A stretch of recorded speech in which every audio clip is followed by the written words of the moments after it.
I built an empire from the dirt up only to have my own flesh and blood treat me like dirt. During Easter dinner, my son slammed his fist on the table and called me useless. Then his wife laughed and threw a glass of red wine straight into my face. They thought I was just a senile old man who could not fight back. They had no idea that their little stunt was the exact signal I had been waiting for. I did not scream. I just walked out, got into my car, and texted my lawyer.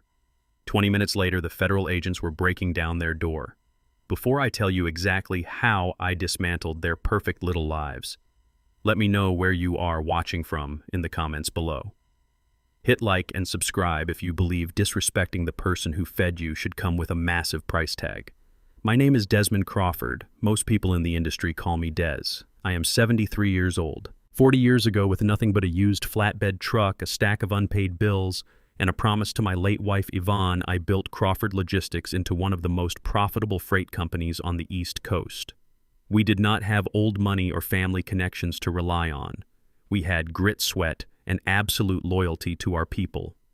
But when my beautiful Yvonne passed away 5 years ago, a large part of my spirit went with her. I stepped back from the daily corporate grind and handed the reins of the company over to our only son, Terrell. I thought I was passing the torch to a capable, honorable man who respected the legacy we built together. Instead, I handed the keys to a kingdom to a boy who only wanted to wear the crown. Terrell is 40 years old now, but he operates with the maturity of a spoiled teenager. He married a woman named Brittany. She is 35, white, and comes from a family of local country club elites who always look down their noses at everyone else. Her family had social status, but their money was drying up fast. My son had the actual money, but he was completely desperate for their validation. It was a toxic, miserable combination. Brittany and her family made a sport out of dropping subtle, condescending remarks about my background, my clothes, and my simple habits. To them, I was just the unrefined old black man taking up space in a world I did not truly belong to. For the last 8 months, I had been playing a very specific part. I let my hands shake. I acted forgetful. I mumbled my words. I needed them to drop their guard because I was watching them bleed my company dry. This all came to a violent boiling point on Easter Sunday. The dinner was hosted at my house. Well, it is the sprawling luxury mansion that I paid for in cash, which they currently occupied. Brittany had invited her parents, Richard and Susan, along with her older brother, Chad. Chad was a tech bro, the kind of guy who used corporate buzzwords to cover up the fact that he had never worked a hard day in his life. They sat around my massive custom mahogany dining table, drinking my expensive imported wine, acting like they owned the very air in the room. Terrell sat at the head of the table, a spot that rightfully belonged to me. He was swirling his heavy crystal glass and complaining loudly to Richard about how Crawford Logistics was facing a severe cash flow crisis. He had the absolute nerve to look right at me across the table and blame my historical business models for his current financial disasters. He told his arrogant father-in-law that I had left the company stuck in the dark ages, weighed down by bloated pension plans for truck drivers and outdated vendor contracts. The absolute truth was that Terrell and Brittany had been actively embezzling millions of dollars from the corporate accounts to fund their lavish lifestyle, but I kept my mouth shut. I just sat there looking down at my plate. I reached for my water glass and deliberately let my hand tremble violently. I knocked my silver fork off the edge of the table. It clattered loudly against the imported stone floor, echoing through the large dining room. The entire room went dead silent. Brittany let out an exaggerated, highly dramatic sigh, rolling her eyes so hard I thought they might get stuck in her head. Her mother, Susan, whispered something under her breath to Richard and shook her head in pure disgust. Chad let out a smug little chuckle while checking his expensive watch. Terrell slammed his hand down on the table so hard the silverware jumped. "You are useless!" he shouted at me, his face turning a deep, angry shade of red. "You cannot even hold a simple fork anymore. You are ruining the company, you are ruining my reputation, and now you are ruining my dinner." I looked at my son, the boy I had sacrificed my youth for, the boy Yvonne had loved more than breathing, and I saw an absolute stranger. Then Brittany laughed. It was a cold, piercing, cruel sound that echoed in the quiet room. She picked up her heavy glass of dark red wine and casually, almost playfully, tossed the contents straight across the table. The dark liquid splashed directly into my face, burning my eyes and soaked deeply into my chest. The room gasped, but nobody moved to stop her. It was not just any shirt she ruined. It was a pale blue linen button-down that my Yvonne had bought for me on our very last anniversary trip to the coast. It was one of the few physical things I had left of her. The wine stained it, instantly spreading over my heart like a bleeding wound. The disrespect hung in the air like a thick, suffocating fog. Her family just watched, smirking, waiting for me to break down, yell, or cry like a helpless, senile old man. I did none of those things. I did not raise my voice. I did not curse at them. I slowly took off my wire-rimmed glasses. I picked up my cloth napkin and deliberately wiped the wine from my eyes and my cheeks. I placed the napkin neatly beside my plate. I stood up, pushed my chair in, and looked at Terrell one last time. His eyes met mine for a fraction of a second before he cowardly looked away. I did not say a single word. I turned my back and walked slowly, steadily out of the dining room, leaving them to their arrogant little feast. I walked out the heavy front doors and stepped into the cool, crisp evening air. I climbed into the driver's seat of my old SUV parked at the far edge of the driveway. I wiped the last drop of red wine from my chin, feeling the cold dampness on my favorite shirt. I reached into my jacket pocket and pulled out my smartphone. I opened a secure message thread to my senior corporate lawyer, Kendrick. I typed 3 simple words. It is time. I hit send. I rolled down my window and leaned back against the leather seat, staring at the brightly lit mansion. In the distance, cutting through the quiet suburban night, I could hear the faint rising wail of heavy sirens heading straight for us. I drove exactly 1 block down the street and pulled my SUV to the curb under the heavy shadow of a massive oak tree. I turned off the engine but kept the windows rolled down. The cool night air rushed in, carrying the scent of impending rain and blooming jasmine. I sat there in the dark, letting the red wine seep deeper into my favorite blue linen shirt. It was cold and sticky against my chest, but I did not try to wipe it away. I wanted to feel it. I wanted the physical reminder of their absolute disrespect to ground me in what was about to happen next. I looked at my reflection in the rearview mirror. My hands were resting on the steering wheel, completely steady. The violent tremors I had displayed in the dining room just 10 minutes ago were entirely gone. They were never real. For the past 8 months, I had played the role of a fading patriarch. I let my voice waver. I let my memory slip. I let my shoulders hunch. I made them believe that my mind was slowly slipping into the fog of old age because an arrogant thief will never suspect a senile old man of tracking their every single move. It started late last summer. I had retained a habit of quietly reviewing the quarterly financial reports for Crawford Logistics. It was my company, after all. I built it from a single rusty truck, and my name was still on the building. I promised my late wife, Yvonne, that I would protect our legacy. I noticed minor discrepancies at first. Vendor invoices that seemed slightly inflated. Routing logs that reported heavy fuel costs but no actual cargo was ever moved. I quietly hired a brilliant forensic accountant completely off the books. What she uncovered was a financial bloodbath that nearly stopped my heart. Terrell and Brittany were not just skimming a little off the top to fund their country club lifestyle. They were actively bleeding my company dry. They had set up a complex network of shell companies and fake vendor accounts, routing millions of dollars of corporate revenue straight into offshore accounts and private luxury real estate trusts. They were using my life work as a personal piggy bank.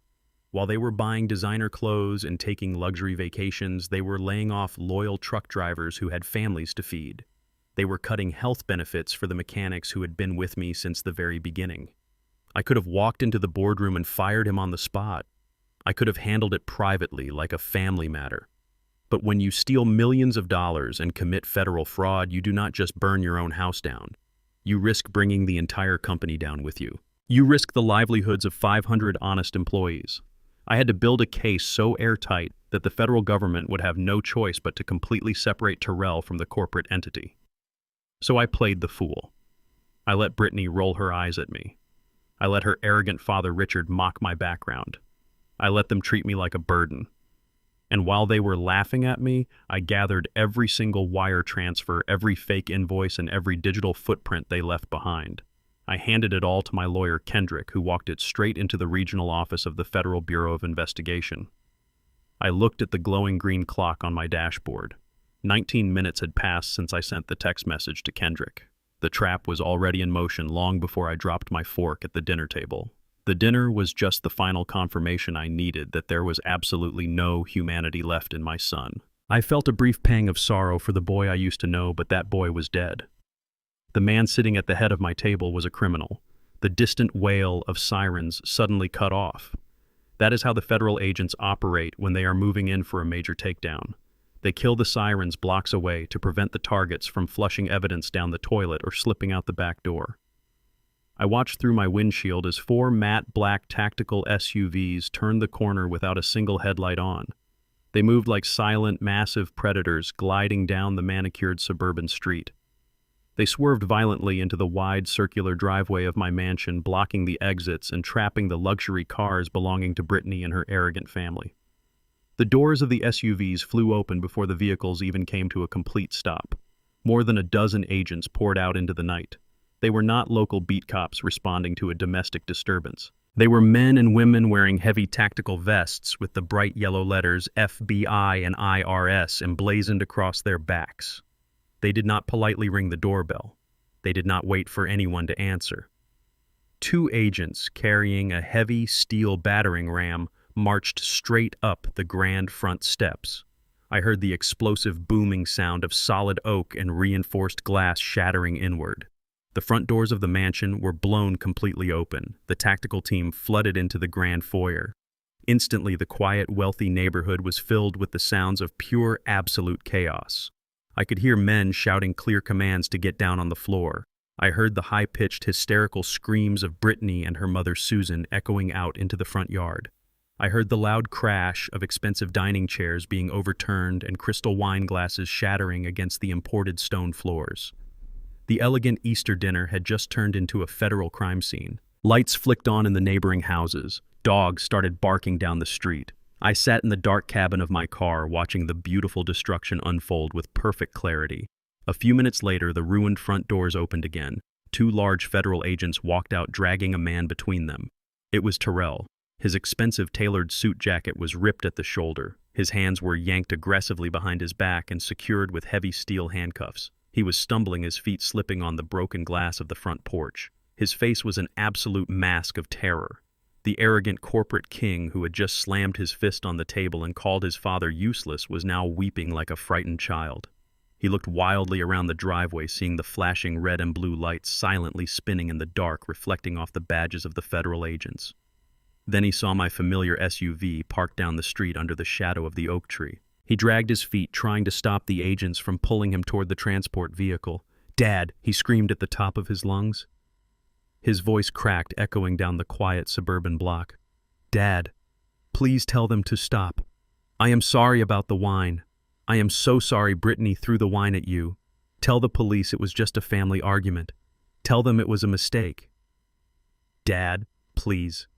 I slowly rolled up my window, shutting out his pathetic cries. He actually thought this was about a stained shirt. He thought I had called the local police to complain about a disrespectful dinner guest.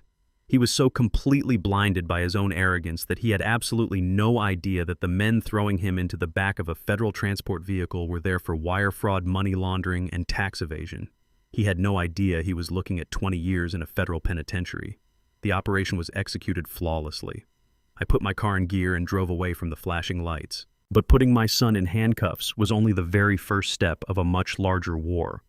Tomorrow morning, the real battle would begin.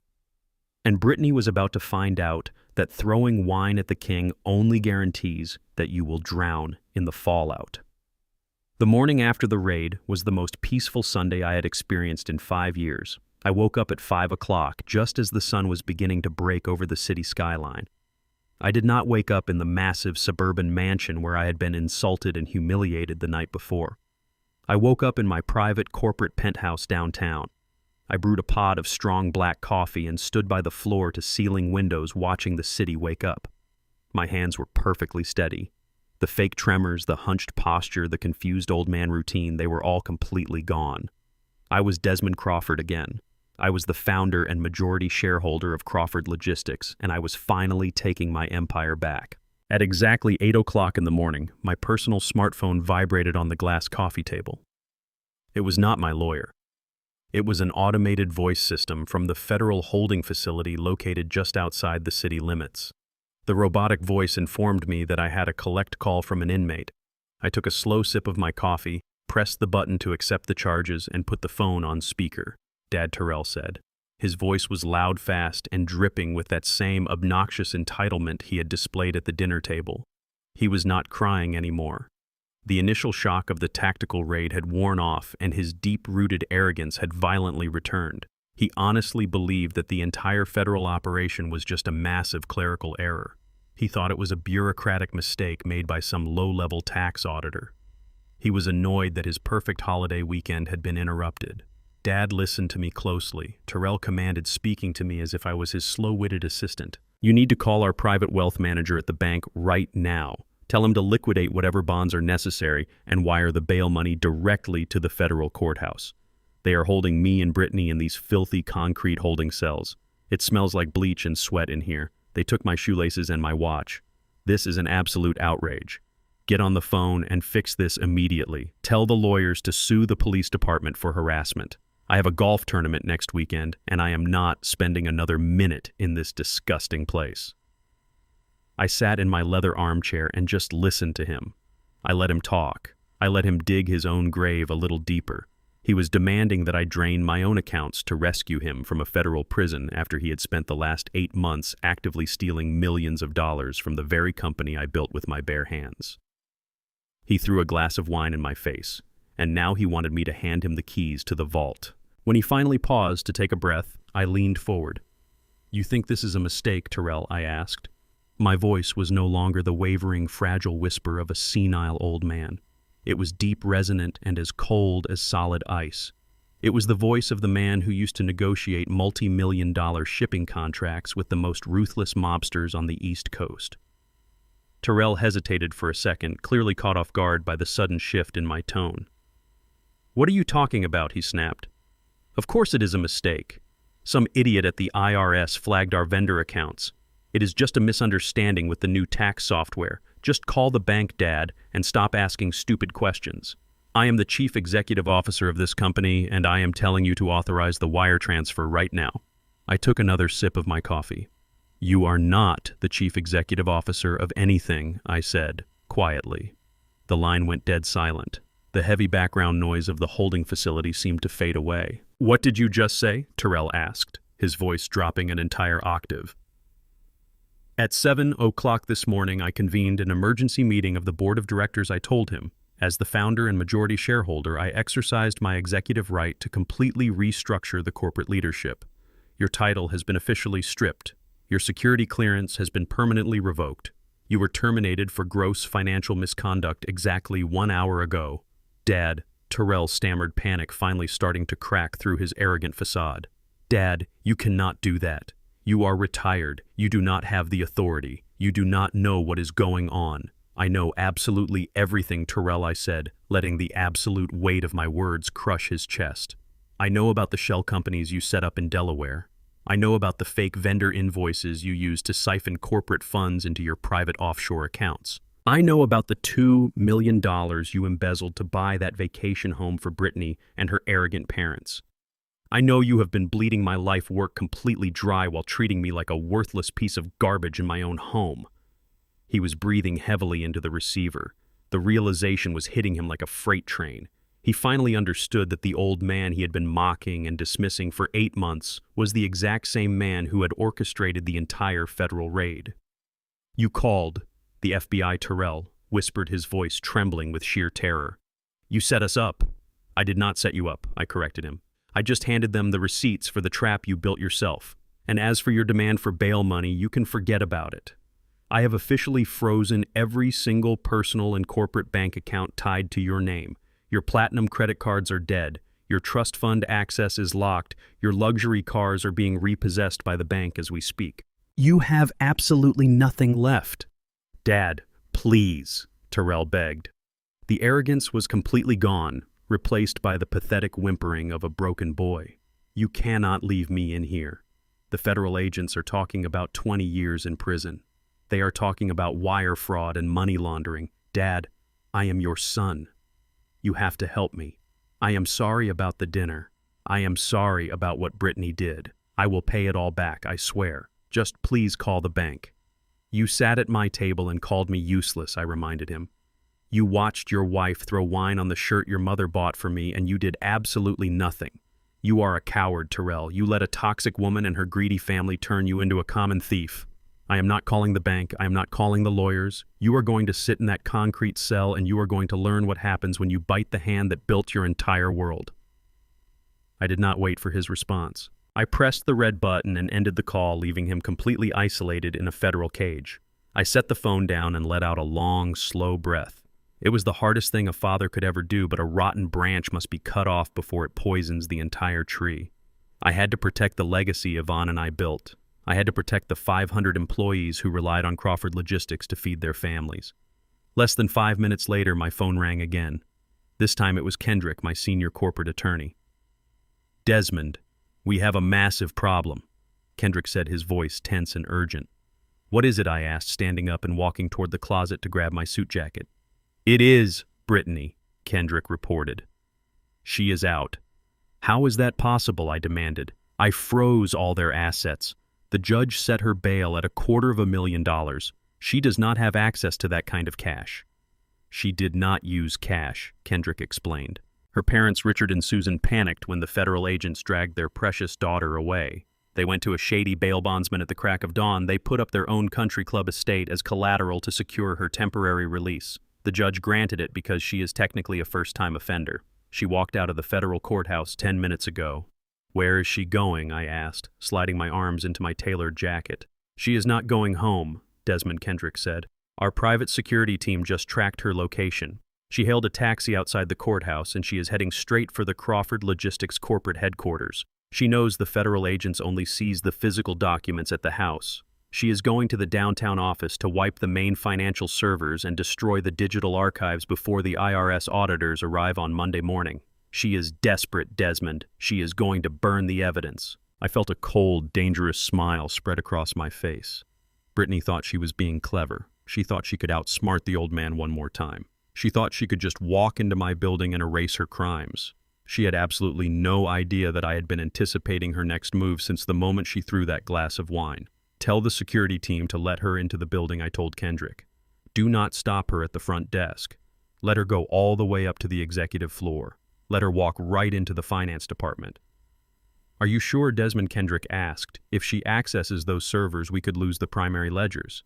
She is not going to access anything, I said, buttoning my jacket. Because I am going to be sitting right there, waiting for her when she walks through the door. I grabbed my keys and walked out of the penthouse. The real war was just beginning, and I was going to make sure Brittany deeply regretted the day she ever decided to cross paths with Desmond Crawford. The corporate headquarters of Crawford Logistics is a massive fortress made of glass and steel, towering over the downtown financial district. It was early Sunday morning, and the building was completely empty. I sat quietly in the heavy shadows of the senior finance department. My lawyer Kendrick stood completely silent by the massive floor-to-ceiling windows looking out over the sleeping city. We did not turn on the overhead lights. We waited patiently in the dim morning glow. I looked at the long rows of high-end computer servers humming quietly in the climate-controlled glass room. Those servers contained the absolute financial heartbeat of my entire empire. This was the exact department where my late wife Yvonne used to balance our company ledgers by hand 40 years ago, sitting at a cheap folding table late into the night.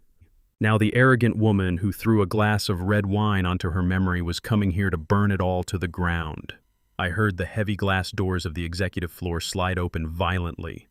The private elevator chimed. High heels clicked frantically and unevenly against the polished hardwood floor. She was running. Brittany burst through the double doors of the finance department like a cornered wild animal. She looked absolutely pathetic. The pristine white country club princess who always looked down her nose at me was completely gone. Her blonde hair was a tangled, greasy mess.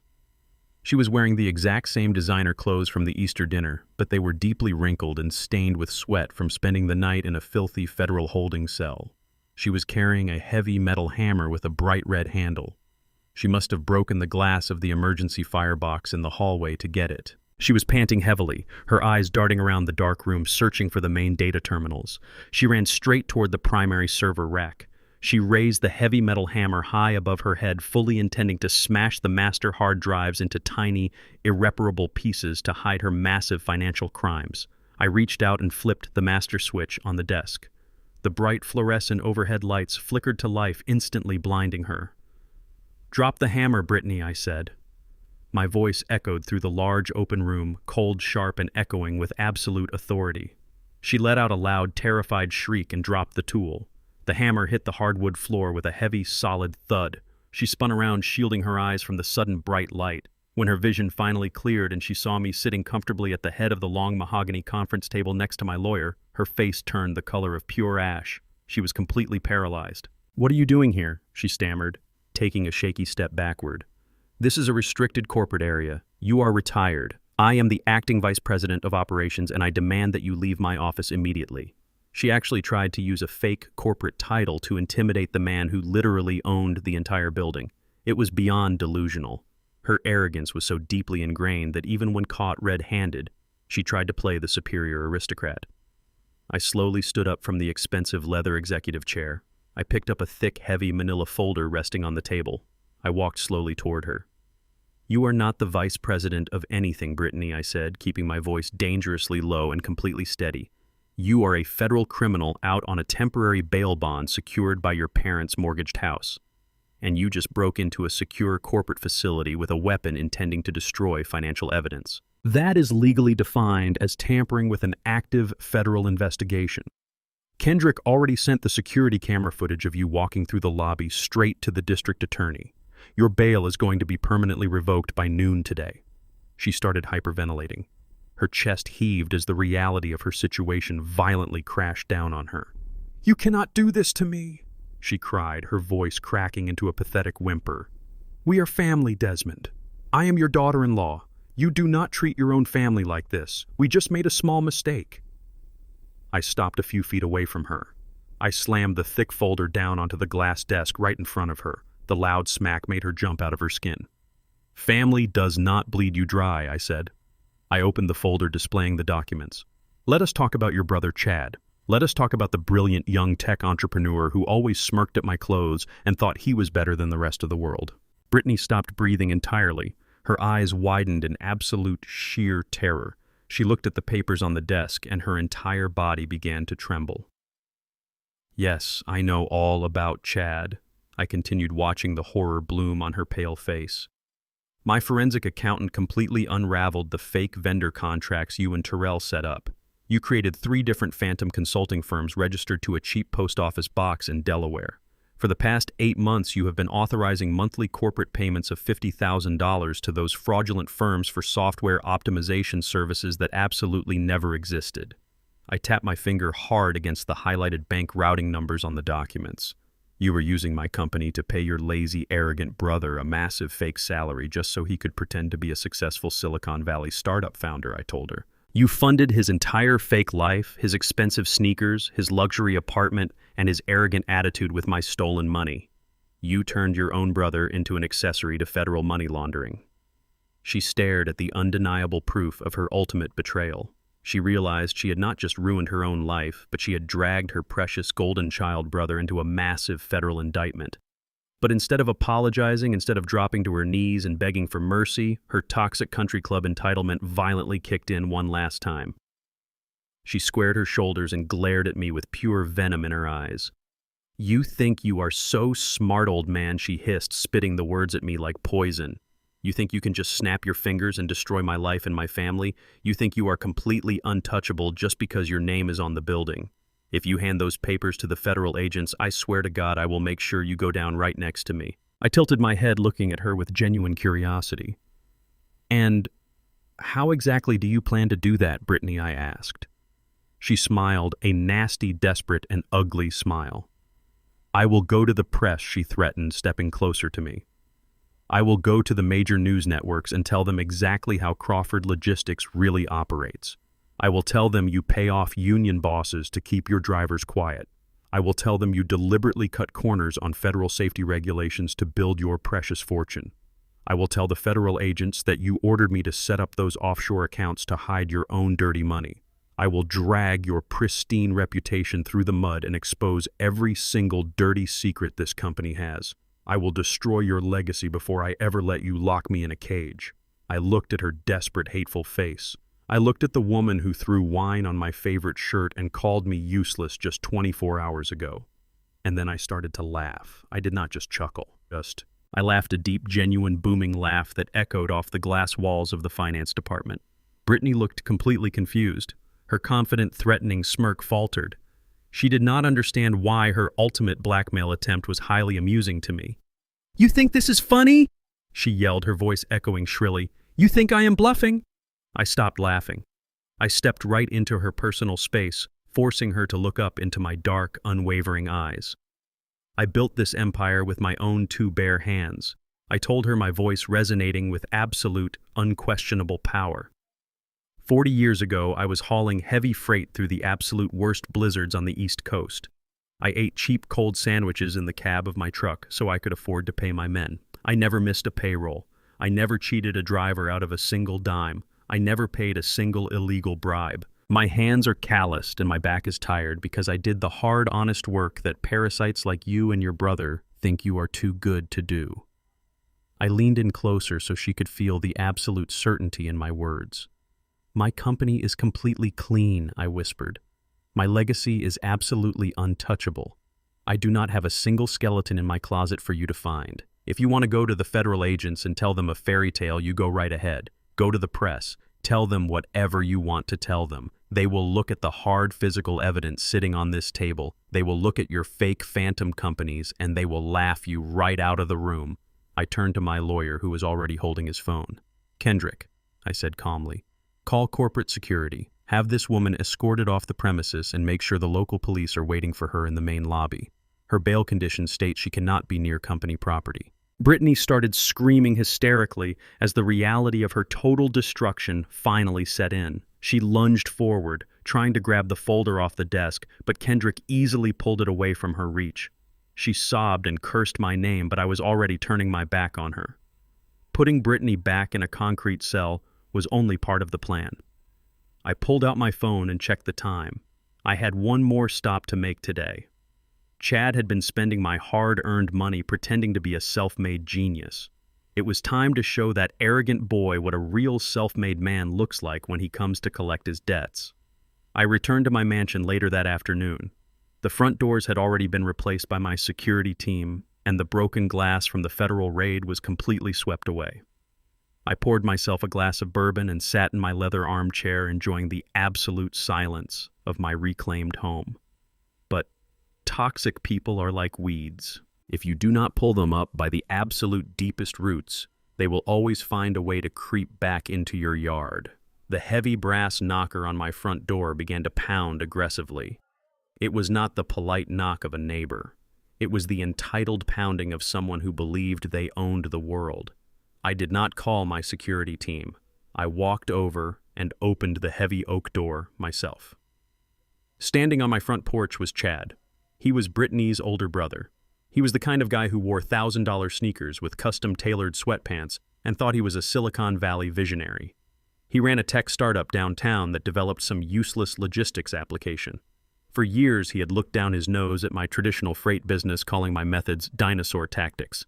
He loved to brag at family dinners about how he was a self-made disruptor in the tech space. He pushed his way past me, stepping right into my grand foyer without an invitation. His face was red, and he was pointing a trembling finger right at my chest. "Listen to me, you vindictive old man!" Chad yelled, his voice echoing off the high ceilings. "I know exactly what you did to my sister. You set her up. You sent the federal agents to her house to ruin her life because you are a bitter, jealous dinosaur who cannot handle the fact that Terrell and Brittany were moving this company into the modern age." I calmly closed the front door. I did not raise my voice. I just looked at him with absolute profound pity. "You broke into my home to give me a lecture, Chad?" I asked, walking back toward my leather armchair. "I came here to give you an ultimatum," Chad spat, crossing his arms.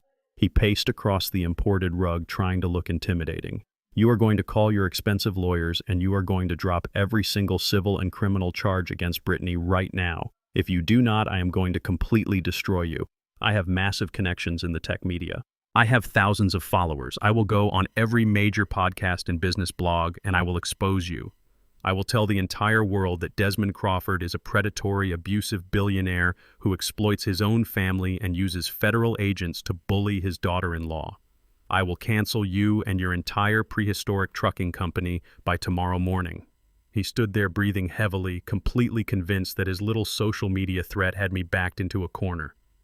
He honestly believed that a 73-year-old man who had survived the most ruthless commercial real estate and freight wars of the 1980s was going to be terrified of a tech bro with a podcast microphone. I sat down in my armchair and took a slow sip of my bourbon. "Chad," I said quietly, "do you know why I never invested a single dime into your tech startup when you begged me for seed money 3 years ago?" Chad sneered. "Because you are too old to understand the future of logistics," he snapped. "No," I corrected him. "Because I know a fraud when I see one. You talk about being a self-made disruptor. You boast about your genius business model. But we both know you never actually secured any legitimate angel investors to get your company off the ground. You used my money." Chad's confident, arrogant posture suddenly stiffened. His eyes darted nervously around the room. "What are you talking about?" he stammered. "My forensic accountant tracked every single stolen dollar, Chad," I explained, letting the absolute reality of his situation crush him.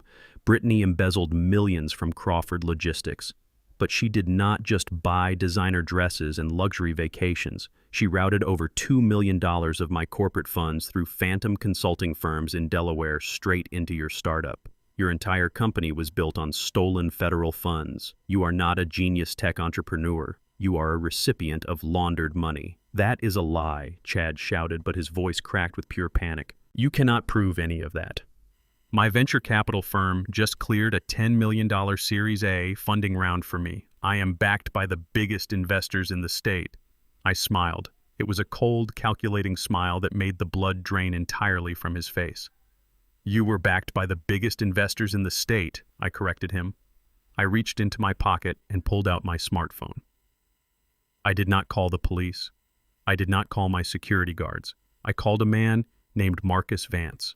Marcus was the senior managing partner of the exact venture capital fund that had just promised Chad his massive $10 million expansion check. Marcus and I had played poker together for 15 years. We sat on 3 different corporate boards together. I put the phone on speaker and set it on the glass coffee table right in front of Chad. Marcus picked up on the second ring. "Desmond, my friend," the executive said warmly. "It is good to hear your voice." "Marcus," I said, keeping my eyes locked dead on Chad's pale, sweating face. "I need to inform you of a severe compliance issue regarding one of your recent startup acquisitions, the company run by Chad."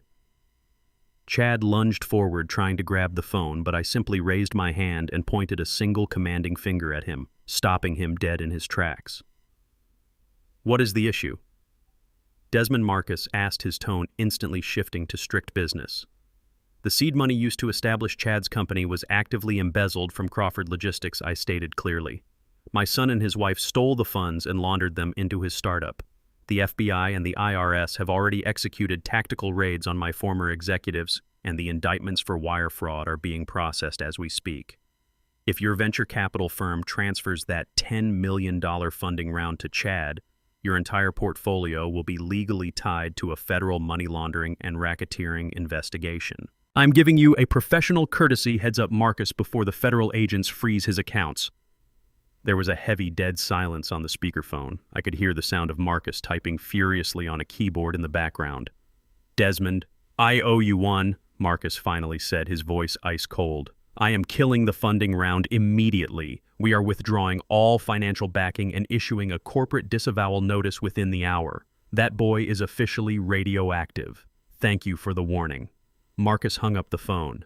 The loud click echoed through my silent living room. Chad stood completely frozen. He looked like a man who had just been struck by lightning. His mouth hung open, but absolutely no words came out. His phone began to vibrate wildly in his custom sweatpants pocket. He pulled it out with trembling fingers.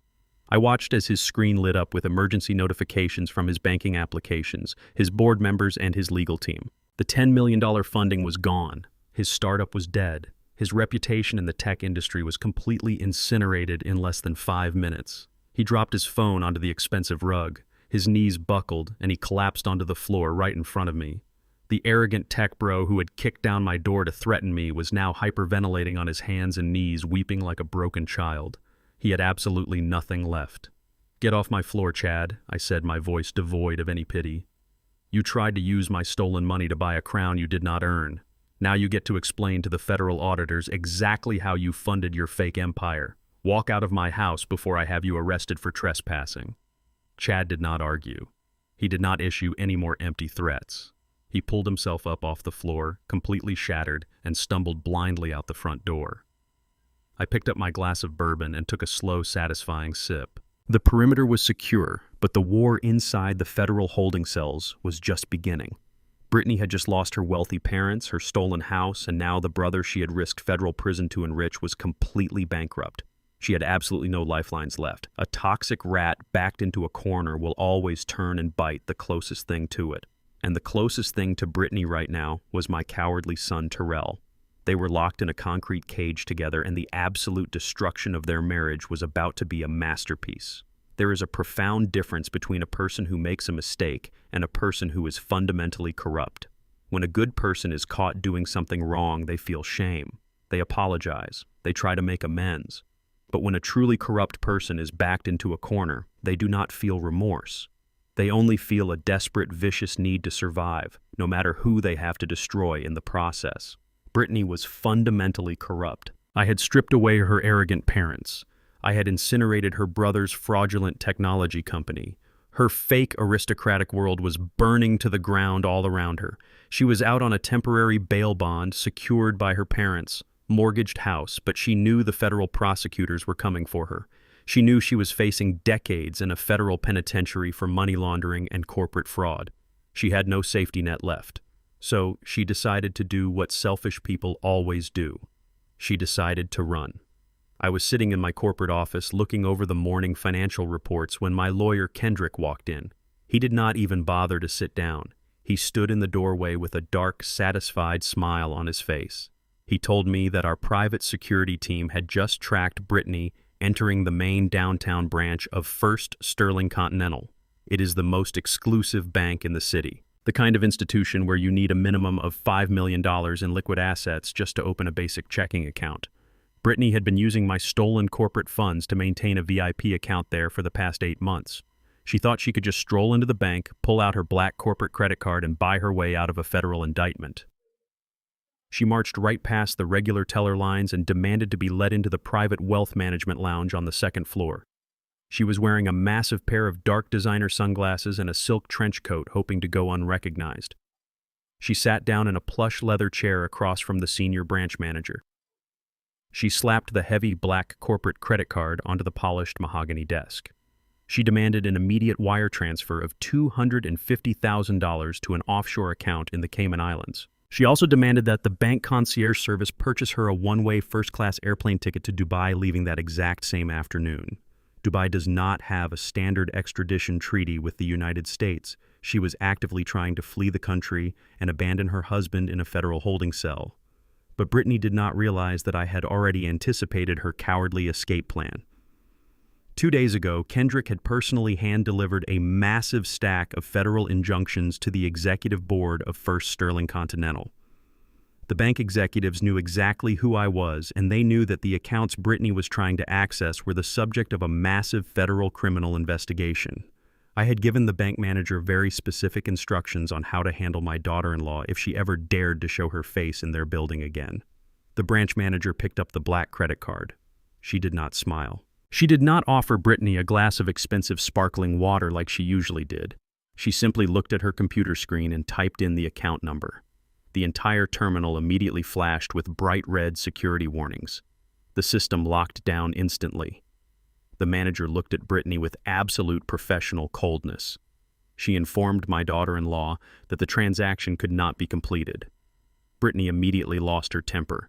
She slammed her hands on the mahogany desk. She raised her voice, demanding to know why a simple wire transfer was taking so long. She played her favorite game. She asked the manager if she knew who she was dealing with. She threatened to close all her accounts and have the manager fired by the end of the day. She acted like a wealthy elite being inconvenienced by a lazy servant. The bank manager did not flinch. She opened her desk drawer and pulled out a heavy pair of steel shears. Right in front of Brittany's terrified eyes, the manager took the exclusive black corporate credit card and cut it directly in half. The heavy metallic snap echoed in the quiet, luxury lounge. The manager placed the broken pieces of the card onto the desk.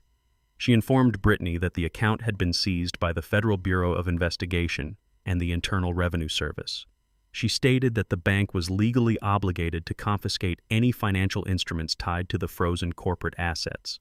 But the manager did not stop there.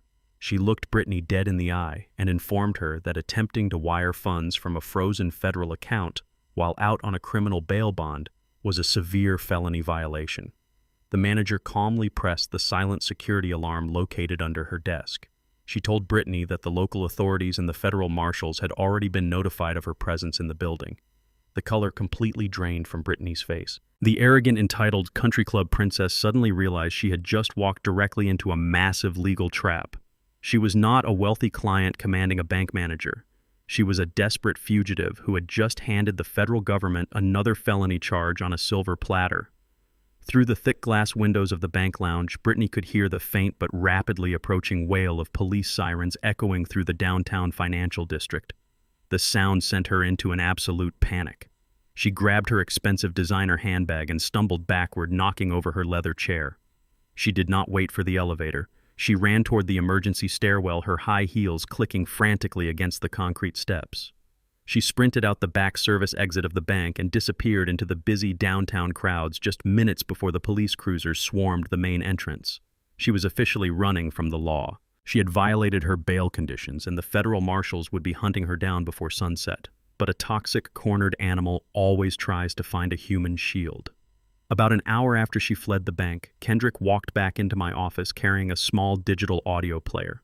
Since Terrell was currently sitting in a federal holding facility, every single phone call he made or received was legally recorded by the government. Kendrick had strong connections with the district attorney, and he had managed to secure a copy of a phone call Terrell had received just 20 minutes ago. Kendrick placed the audio player on my desk and pressed play.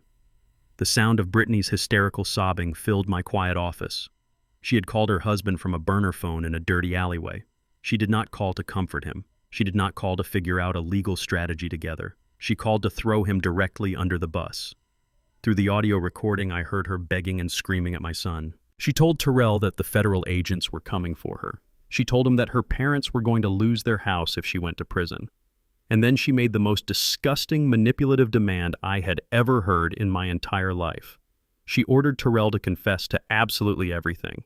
She told him to call the federal prosecutors and swear that he was the sole mastermind behind the entire corporate embezzlement scheme.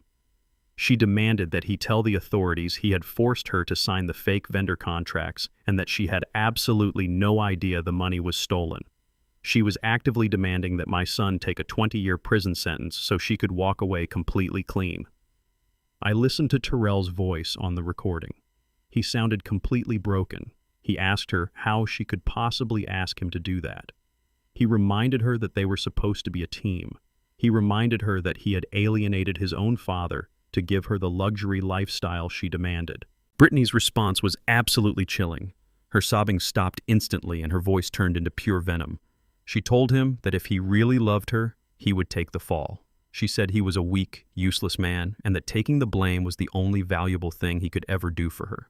She promised him that if he did not confess to the federal agents by the end of the day, she would immediately file for divorce and testify against him in court. She told him she would make sure he rotted in a federal cage while she found a real man to take care of her. The recording ended with a loud click as she hung up the phone, leaving Terrell completely alone with the devastating reality of his life choices. Kendrick turned off the audio player and looked at me. The silence in my corporate office was incredibly heavy. My son had thrown a glass of wine in my face to impress a woman who was now completely willing to let him die in a concrete box just to save her own skin. Terrell was finally seeing the absolute monster he had married. His entire fake world was completely shattered. He had no money, he had no power, he had no father, and now he knew he had no wife. The ultimate psychological destruction of my cowardly son was completely finalized, but I knew exactly what was going to happen next. Terrell was going to break, and when he broke, he was going to try to drag her down into the darkness with him. The real bloodbath was just about to begin. I stood in the dark observation room of the federal building looking through the thick pane of one-way glass. The room on the other side was sterile, cold, and completely unforgiving. There was a metal table bolted to the concrete floor and two uncomfortable steel chairs. Sitting in one of those chairs was my 40-year-old son. Terrell was still wearing the same expensive tailored suit he had worn to the Easter dinner, but it was entirely ruined now. The fabric was deeply wrinkled, stained with sweat, and reeked of the holding cell he had slept in. He looked completely exhausted, but I could still see a faint glimmer of arrogant denial in his eyes. He still honestly believed that his expensive lawyers or his country club wife would walk through that door and pull him out of this nightmare. He had absolutely no idea that the nightmare was just about to reach its absolute peak. Detective Miller stood beside me in the dark with his arms crossed over his chest. He turned to me and spoke in a low, quiet voice. "The federal marshals caught Brittany 3 hours ago, Desmond," he said. "She did not make it to Dubai.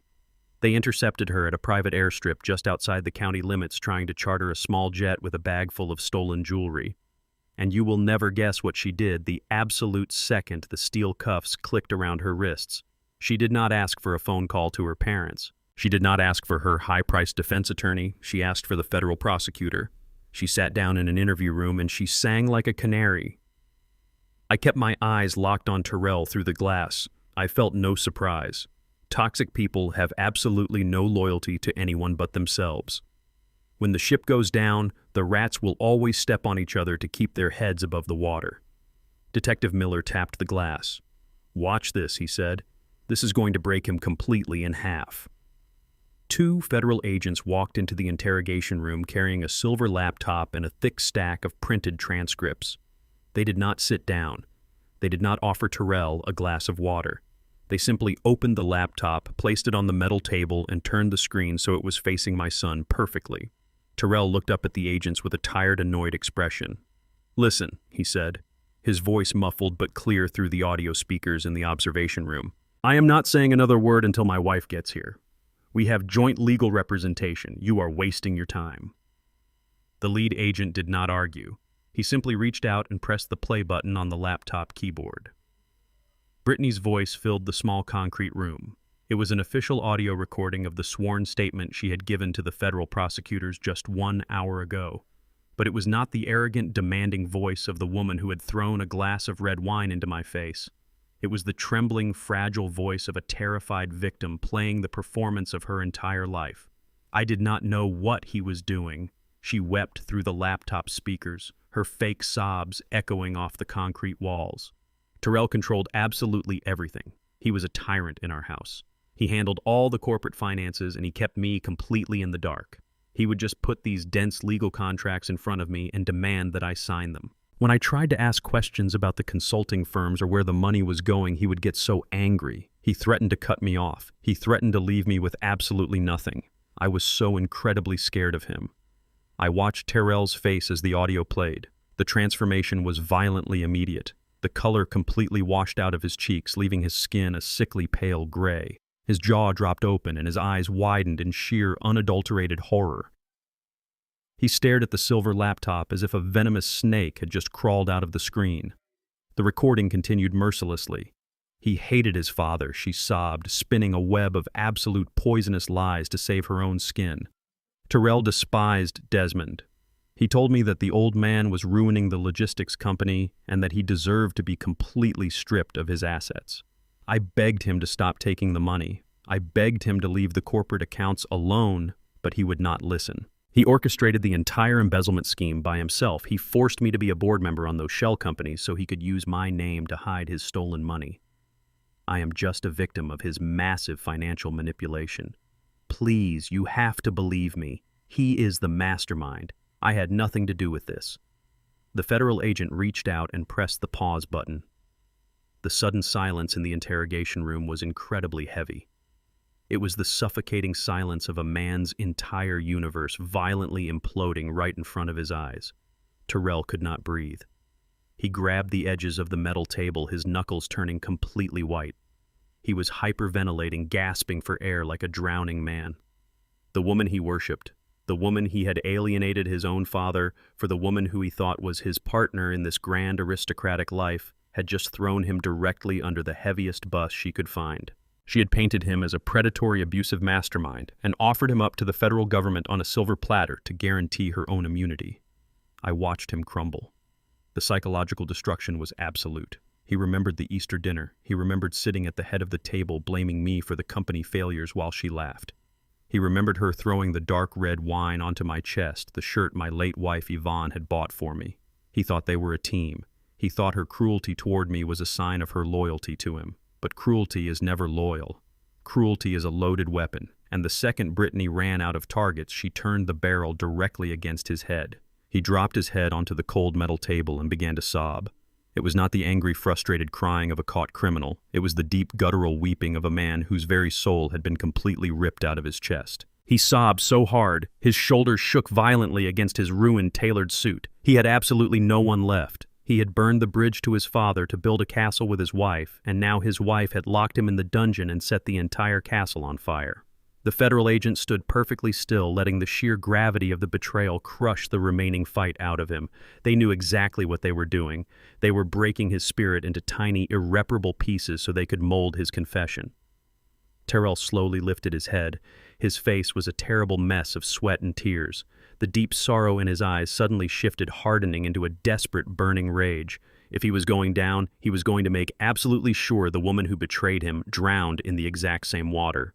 She is lying. He choked out his voice, raw and raspy. She is a lying, manipulative sociopath. She orchestrated the shell companies to pay off her brother. She is the one who forged the vendor invoices. I can prove it. I can prove all of it. The lead agent pulled a notepad from his jacket. "We are listening, Terrell," the agent said coldly. "But you are going to need to give us something massive if you want us to reconsider her immunity deal." Terrell wiped his wet face with his trembling hands. He looked up at the one-way mirror. He could not see me standing in the dark observation room, but deep down he knew I was there. He knew the architect of this entire operation was watching his downfall. "I want to talk to my father," Terrell said, staring directly into the glass. The agents exchanged a brief look, but Terrell did not wait for their approval. He leaned closer to the mirror. "Dad, if you are back there, listen to me," he pleaded, his voice echoing with absolute desperate urgency. "I know you want to destroy her. I know she ruined everything. But the federal accountants do not have the full picture yet.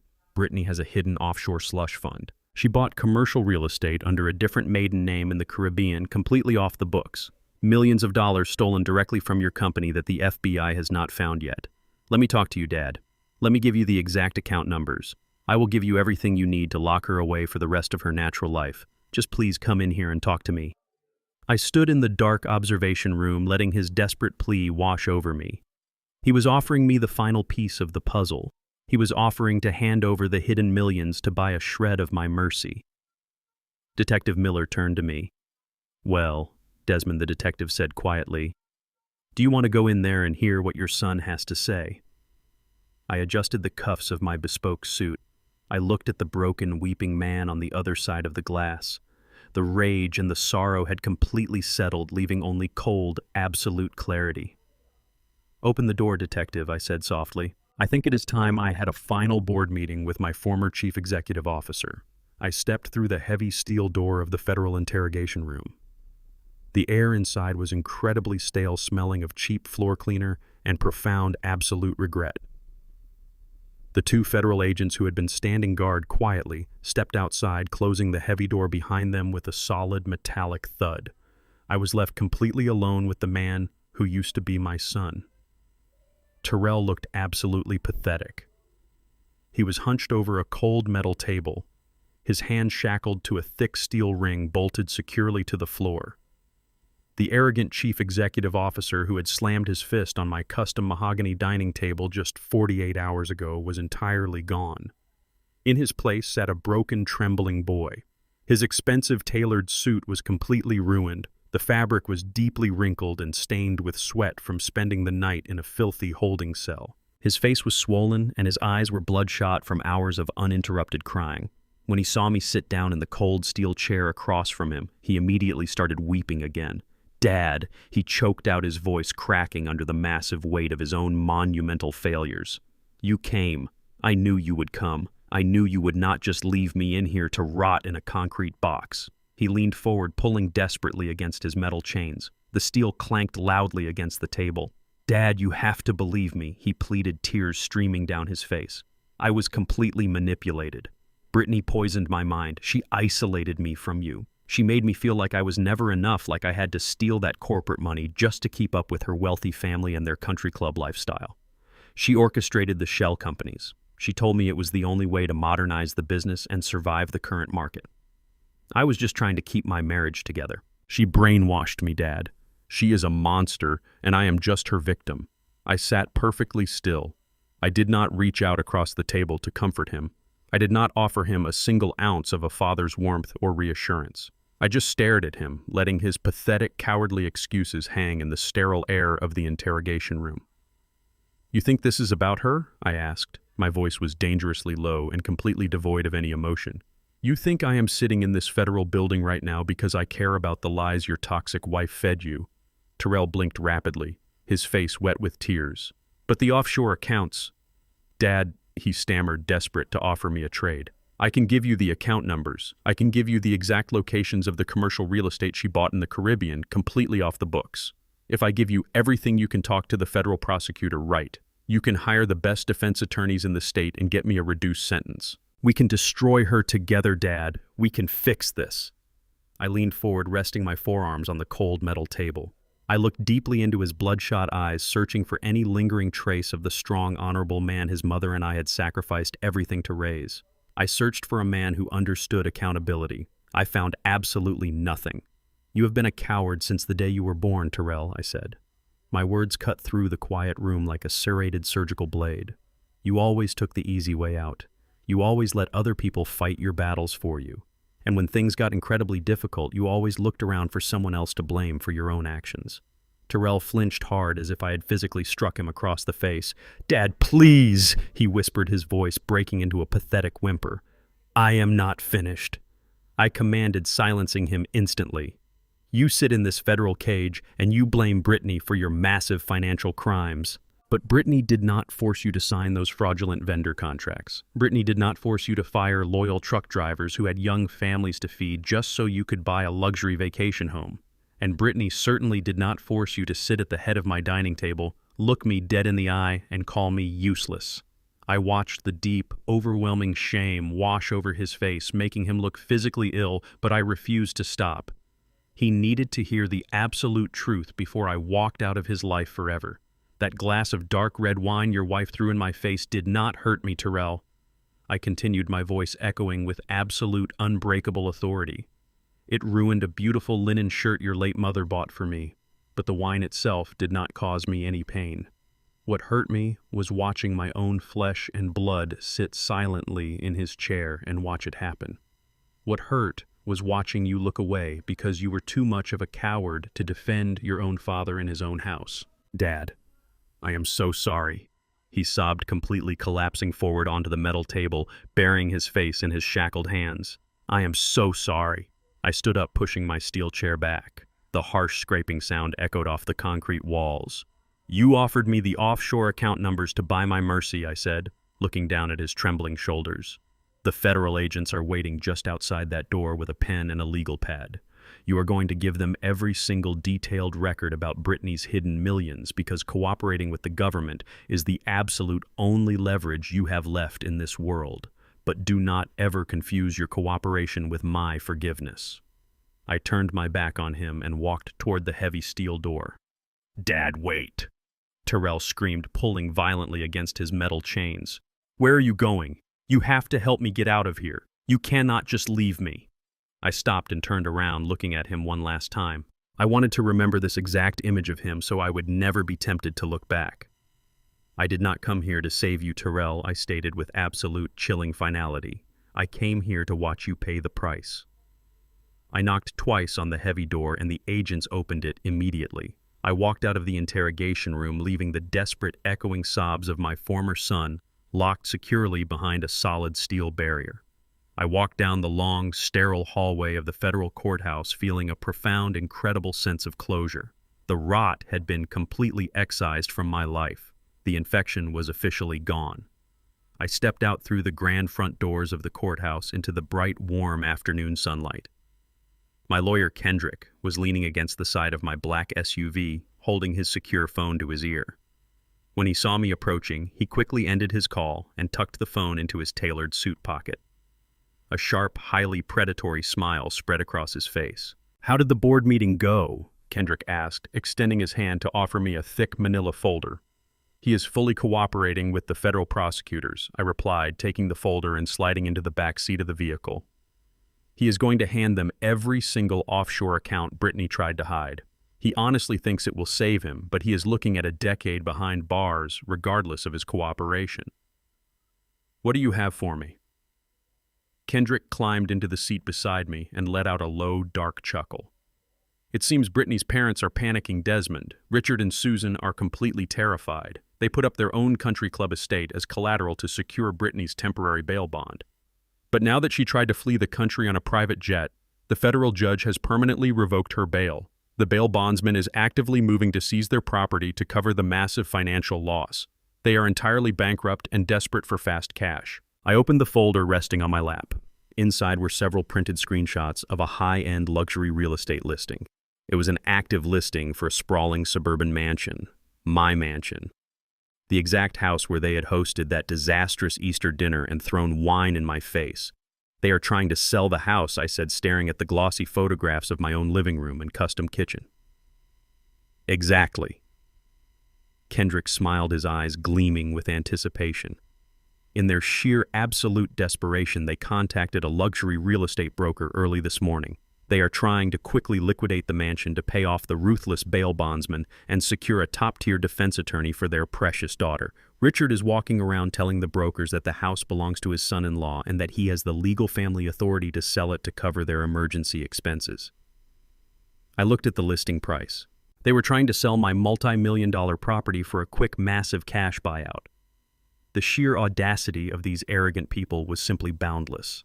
They had absolutely no idea how commercial trusts operated. They had no idea that Terrell's name was nowhere near the actual property deed. "They do not know who really owns the house," I murmured, closing the folder with a highly satisfying snap. "They have absolutely no clue," Desmond Kendrick confirmed.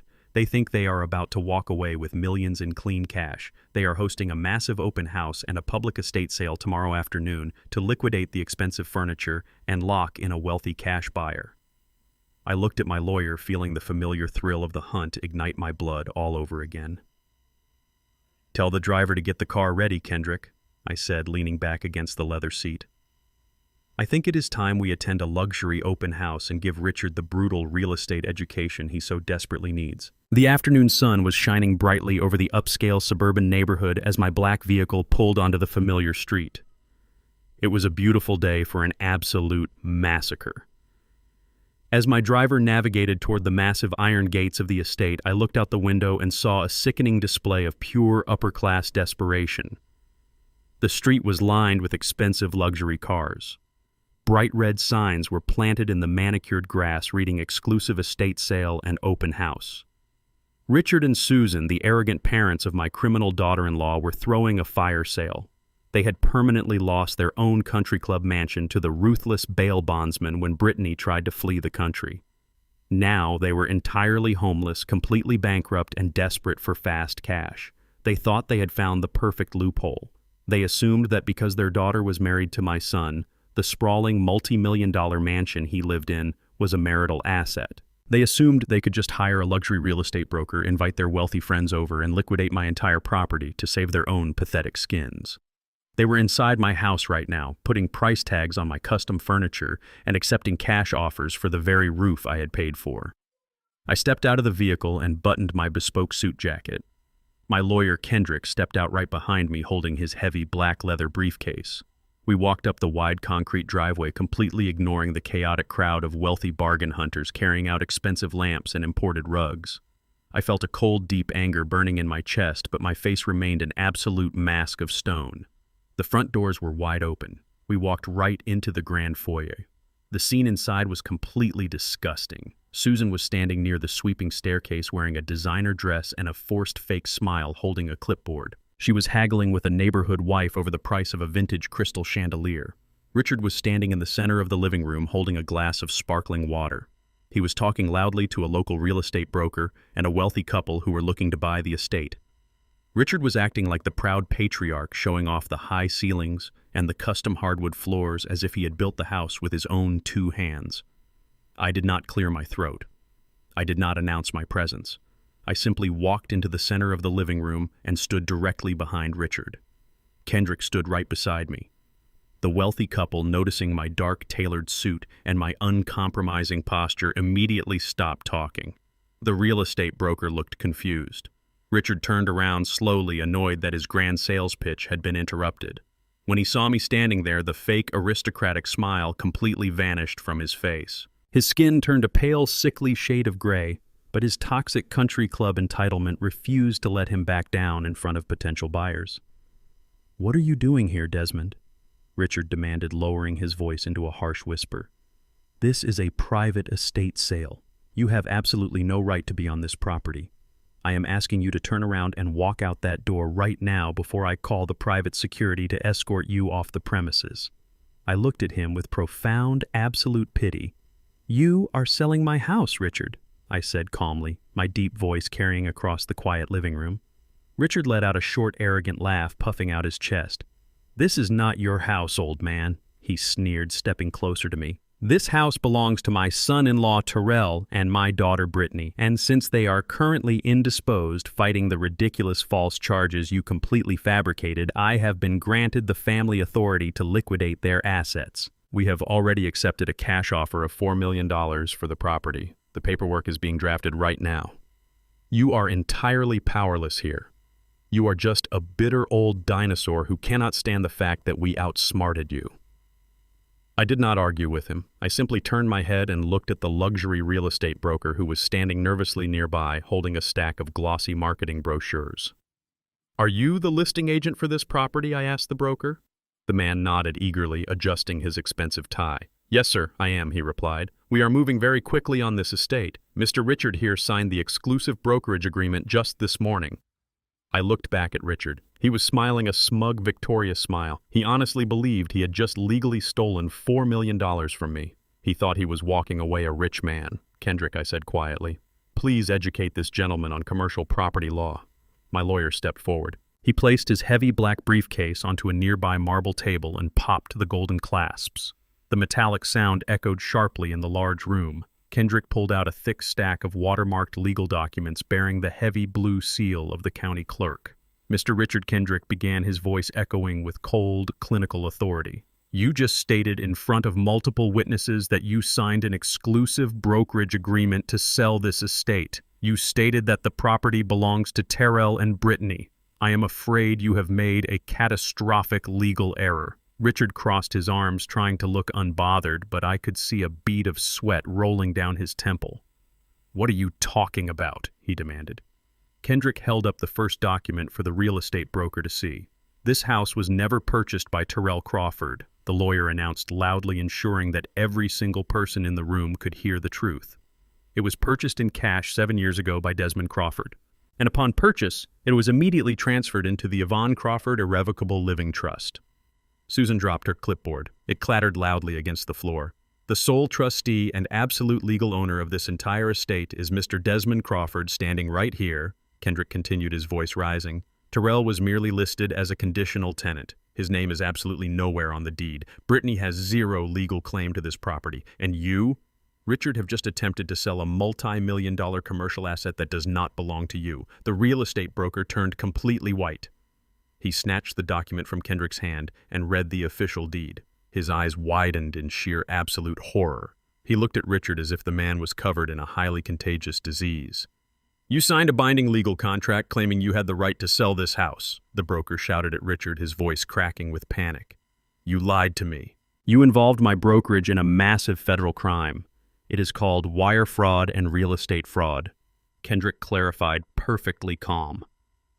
"By attempting to execute a fraudulent sale across state banking lines to secure a $4 million cash payout, you have just committed a Class B federal felony. We have already notified the district attorney. The local authorities have been dispatched to this location to process the fraudulent contracts you signed. The absolute destruction of Richard and Susan was a masterpiece of poetic justice. The arrogant country club elites who had looked down on my family for years suddenly realized they had just walked blindly into a federal trap of their own making. The wealthy neighbors and the bargain hunters who had been browsing the furniture immediately dropped the items they were holding. They realized they were standing in the middle of an active crime scene buying stolen goods from fraudulent squatters. They rushed out the front doors in an absolute panic, desperate to distance themselves from the radioactive scandal. The real estate broker threw the glossy brochures onto the floor. "I am voiding this contract immediately," the broker yelled, pointing a shaking finger at Richard. "You are a complete fraud. I am calling my legal team." The broker stormed out of the house, leaving Richard and Susan completely alone in the center of the massive living room. The grand estate sale was officially over. Richard was hyperventilating. His chest heaved as he looked around the empty room. His fake aristocratic world was completely shattered into a million irreparable pieces. He had no money. He had no country club estate. His daughter was locked in a federal cage facing decades in prison. And now he and his wife were facing their own massive felony indictments. "Get out of my house," I said, my voice completely devoid of any pity. "Desmond, please." Susan wept, falling to her knees on the imported rug. "Where are we supposed to go? We have absolutely nothing left. We do not have a car. We do not have a bank account. You cannot just throw us out onto the street. You sat at my dining table and laughed when your daughter threw a glass of wine into my face," I reminded her, my eyes cold and unforgiving.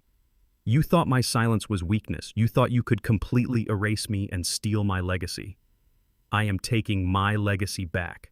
You have exactly 2 minutes to walk out those front doors before I have my private security drag you out by your expensive collars." Richard and Susan did not argue. They were completely broken. They slowly stood up and walked out of the grand foyer empty-handed. They walked down the long concrete driveway completely humiliated as their wealthy former friends watched them from the street.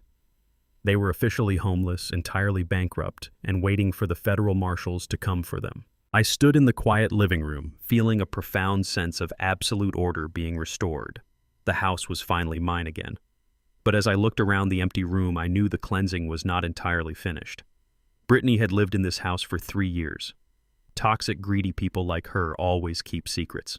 They always build a hidden nest egg just in case their fragile world collapses. I turned to Kendrick and told him to call the demolition crew.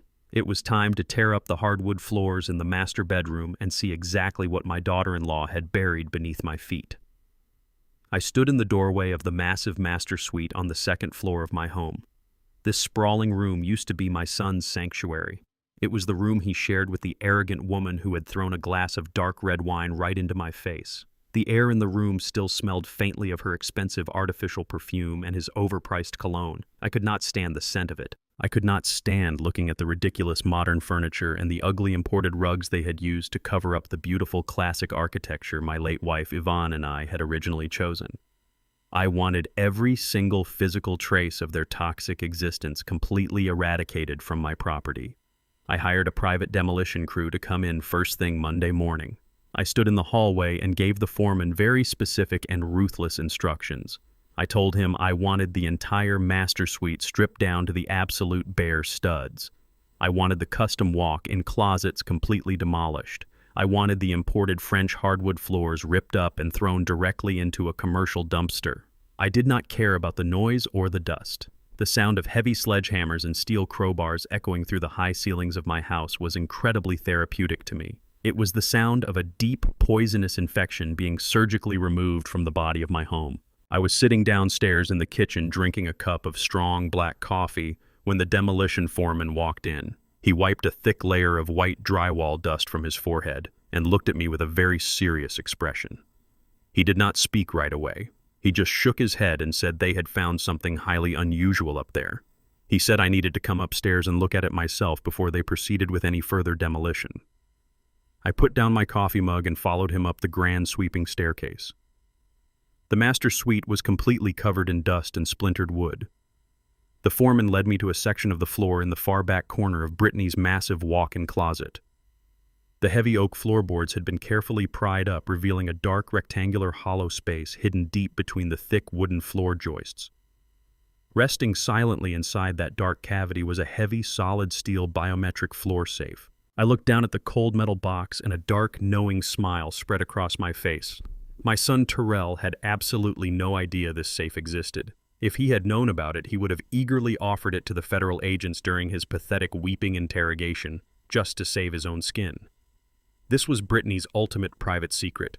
A truly toxic, parasitic person never fully trusts anyone in their life. Not even the weak husband they actively manipulate. They always build a hidden nest egg. They always construct a secret escape hatch just in case their fragile house of cards completely collapses. She had been quietly siphoning the money she helped steal from my corporate accounts and hiding it right beneath my feet. I called my private security team immediately. I told my security chief to bring up an industrial power drill and a heavy diamond blade angle grinder. I did not care about preserving the locking mechanism. I wanted the safe opened right then and there. It took my security chief 20 minutes of loud, aggressive grinding through the thick, reinforced steel to finally pop the heavy internal hinges. Sparks flew across the dusty closet as the metal finally gave way. When the heavy steel door was pried open, the absolute magnitude of her sheer greed was staring me right in the face. The dark safe was packed entirely to the brim. There were neat, thick stacks of $100 bills wrapped tightly in thick rubber bands. It was easily hundreds of thousands of dollars in completely untraceable cash. Stacked right next to the cash were several sleek, black velvet jewelry boxes. I opened them one by one. I found heavy diamond necklaces, thick platinum tennis bracelets, and several solid gold watches. These were not old family heirlooms. These were highly liquid, expensive assets purchased strictly with stolen corporate funds. It was a classic, untraceable money laundering tactic. She had bought expensive jewelry so she could easily pawn it for fast cash or quietly smuggle it across an international border if the federal authorities ever came knocking at her door. She had planned her cowardly escape route perfectly. She just never expected the old man she mocked to completely tear up the floorboards. A lesser man might have quietly taken the cash. A lesser man might have used those hidden funds to recoup the massive financial losses she inflicted on his logistics company. But I am Desmond Crawford. I did not build a multi-million-dollar empire by cutting dark corners or hiding dirty money in the shadows. I built my fortune in the bright light of honest, backbreaking work. I pulled out my smartphone and dialed the direct line of the lead Internal Revenue Service investigator handling the federal case against my son and his wife. I told the federal agent that my demolition crew had just uncovered a massive cache of hidden stolen assets buried deep inside my property. Within 30 minutes, 2 black government tactical vehicles pulled swiftly into my driveway. The federal agents walked up the grand staircase, carrying heavy plastic evidence bags and high-definition digital cameras. I stood in the doorway of the ruined closet and watched as the agents meticulously cataloged every single stack of $100 bills and every single diamond necklace. The lead agent looked at me and shook his head in absolute profound disbelief.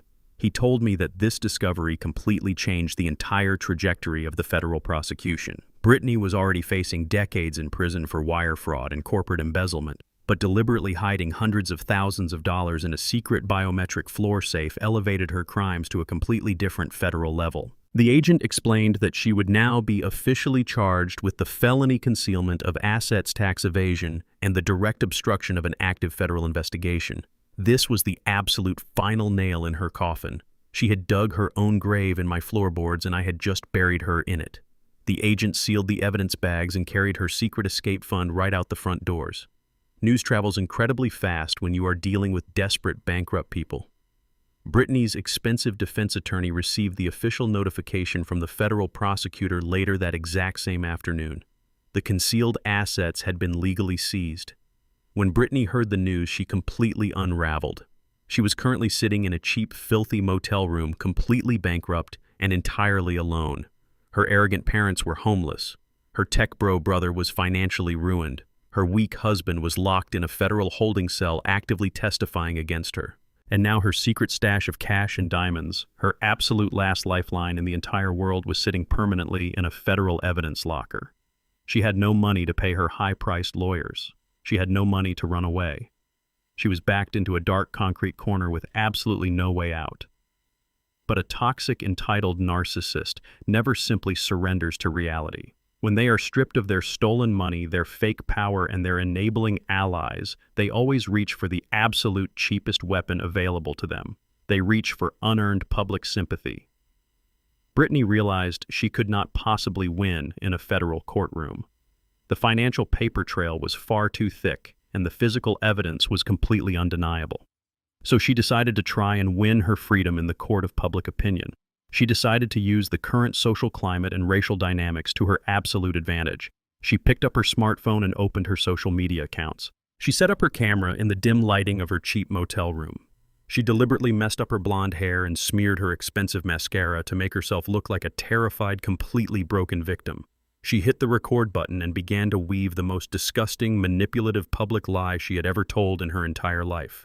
She was going to play the ultimate victim card. She was preparing to tell the entire internet that she was a helpless, innocent white woman being ruthlessly hunted and financially oppressed by her tyrannical, vindictive, and incredibly powerful black father-in-law. She was about to start a massive digital fire, hoping the public outrage would burn me to the ground. But she had absolutely no idea that I controlled the rain, and the storm was just getting started. I have seen many forms of desperation in my 73 years of life, but there is a very specific type of poison that flows through the veins of modern society. It is the absolute weaponization of victimhood. Brittany realized that her hidden floor safe had been seized by federal agents and her legal options were completely exhausted. She had no money and no power left in the real world.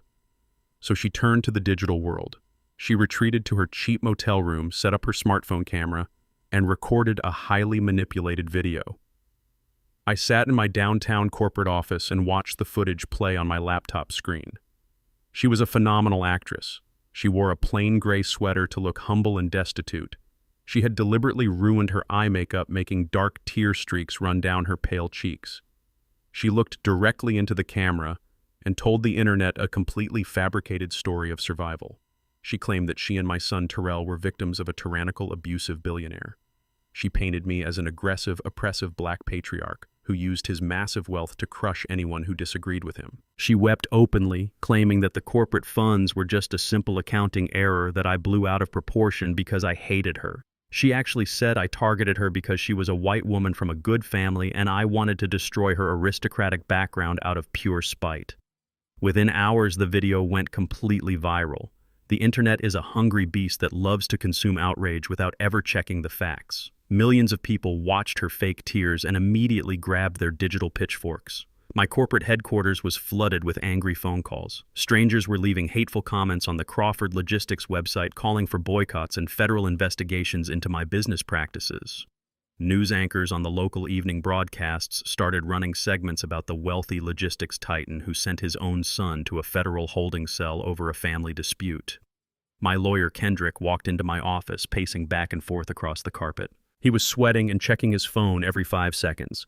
He told me we needed to issue a massive public relations statement immediately. He wanted to draft a highly sterilized corporate apology and release the financial documents to prove her guilt. He said the public perception was turning against us, and the company stock was going to take a massive hit by Monday morning. I sat in my leather executive chair and took a slow sip of my black coffee. I told Kendrick to put his phone away and sit down. I explained to my lawyer that arguing with the internet is like trying to punch the ocean. You just end up exhausting yourself while the water remains completely unchanged. When a toxic person builds a massive public lie, you do not fight them with paper statements. You let them climb all the way to the very top of their fragile pedestal, and then you simply remove the pillar supporting it. I asked Kendrick a very simple question. I asked him if he remembered that I had upgraded the internal security system of my suburban mansion 3 years ago.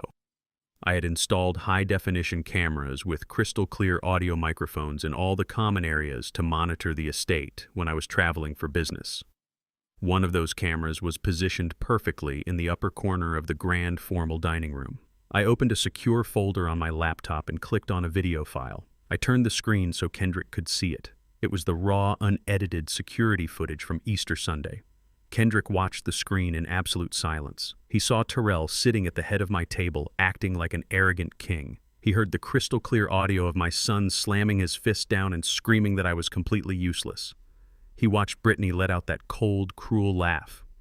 He watched her pick up her heavy crystal glass and maliciously throw the dark red wine directly into the face of a 73-year-old man. He saw the wine soak into the blue linen shirt my late wife Yvonne had bought for me. He saw me quietly take off my glasses, wipe my face, and walk out of the room with absolute quiet dignity while her white aristocratic family smirked and laughed at my humiliation. Kendrick's jaw tightened. The anger in his eyes was cold and absolute. He asked me what I wanted to do with the footage. I did not want to post it on a random social media page where it could be buried or debated by her fake supporters. I wanted maximum undeniable exposure. I told Kendrick to contact our massive corporate advertising agency. I authorized a budget of $1 million in cash to be spent entirely within the next 4 hours. I bought every single available premium commercial slot on the local television networks during the evening news broadcasts. I bought targeted digital advertisements on every major social media platform focused heavily on the exact demographic that was currently supporting her fake victim video. I did not add any dramatic background music. I did not record a voiceover trying to defend myself. I just let the raw, unedited footage speak for itself. At exactly 7 o'clock that evening, the trap was sprung. Millions of people sitting in their living rooms watching the news or scrolling through their phones suddenly saw the screen cut to the elegant dining room of my mansion. They watched the entire brutal exchange. They heard the sheer venom in my son's voice. They saw the absolute cruelty in Brittany's eyes as she threw the wine into the face of an elderly black man who was just sitting quietly at his own dinner table. The text at the very end of the short broadcast was simple and devastating. It read, "This is the real Brittany Crawford. This is how she treats the man she stole millions from. Do not let a thief cry victim." The public backlash was instantaneous, and it was absolutely apocalyptic. The internet beast that had been fiercely defending her suddenly realized it had been completely manipulated. The wave of public outrage stopped dead in its tracks and then violently reversed direction. The comments on her viral video went from deep sympathy to pure, unadulterated disgust. People were absolutely horrified by the raw elder abuse they had just witnessed. They saw a spoiled, entitled woman assaulting a senior citizen in his own home. The local news stations immediately dropped their critical segments about me and started running the security footage on a continuous loop. The narrative shifted from a tyrannical billionaire to a heartbroken father dealing with a pair of abusive, parasitic criminals. Brittany had tried to use the court of public opinion to save her life, but the jury had just returned a unanimous verdict of total social annihilation. Her phone numbers were leaked. Her social media accounts were flooded with tens of thousands of hateful messages calling her a monster and a fraud.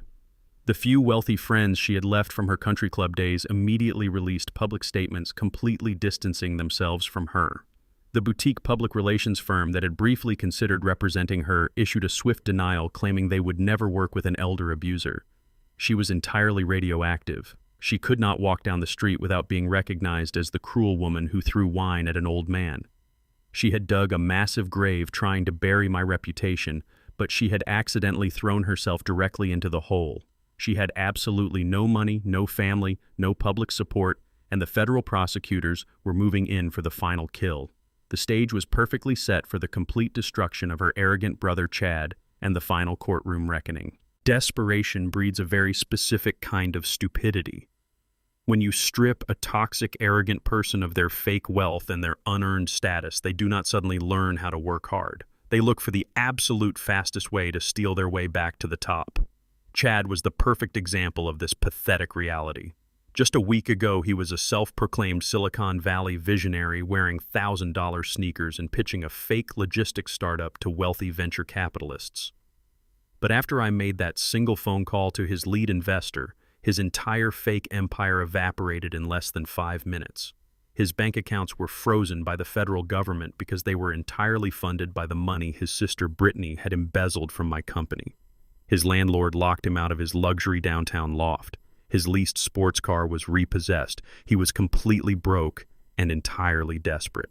Chad used to sit at my custom mahogany dining table and mock my life work. He called Crawford Logistics a dinosaur company. He said driving heavy freight across the country was a dead industry and that his software was going to replace people like me. But when his digital fantasy world collapsed, he suddenly realized that the physical world was the only place where real money existed. He decided that the fastest way to get his hands on $250,000 in untraceable cash was to steal one of my dinosaurs. He thought he was dealing with an out-of-touch elderly man. He assumed my corporate security was as outdated as he claimed my business model was. During the height of their embezzlement scheme, Brittany had given her brother a master vendor access card. She told him it would allow him to bypass the main security gates at our secondary freight yard on the industrial south side of the city. She did it so he could pretend to be inspecting the yard for his fake software updates.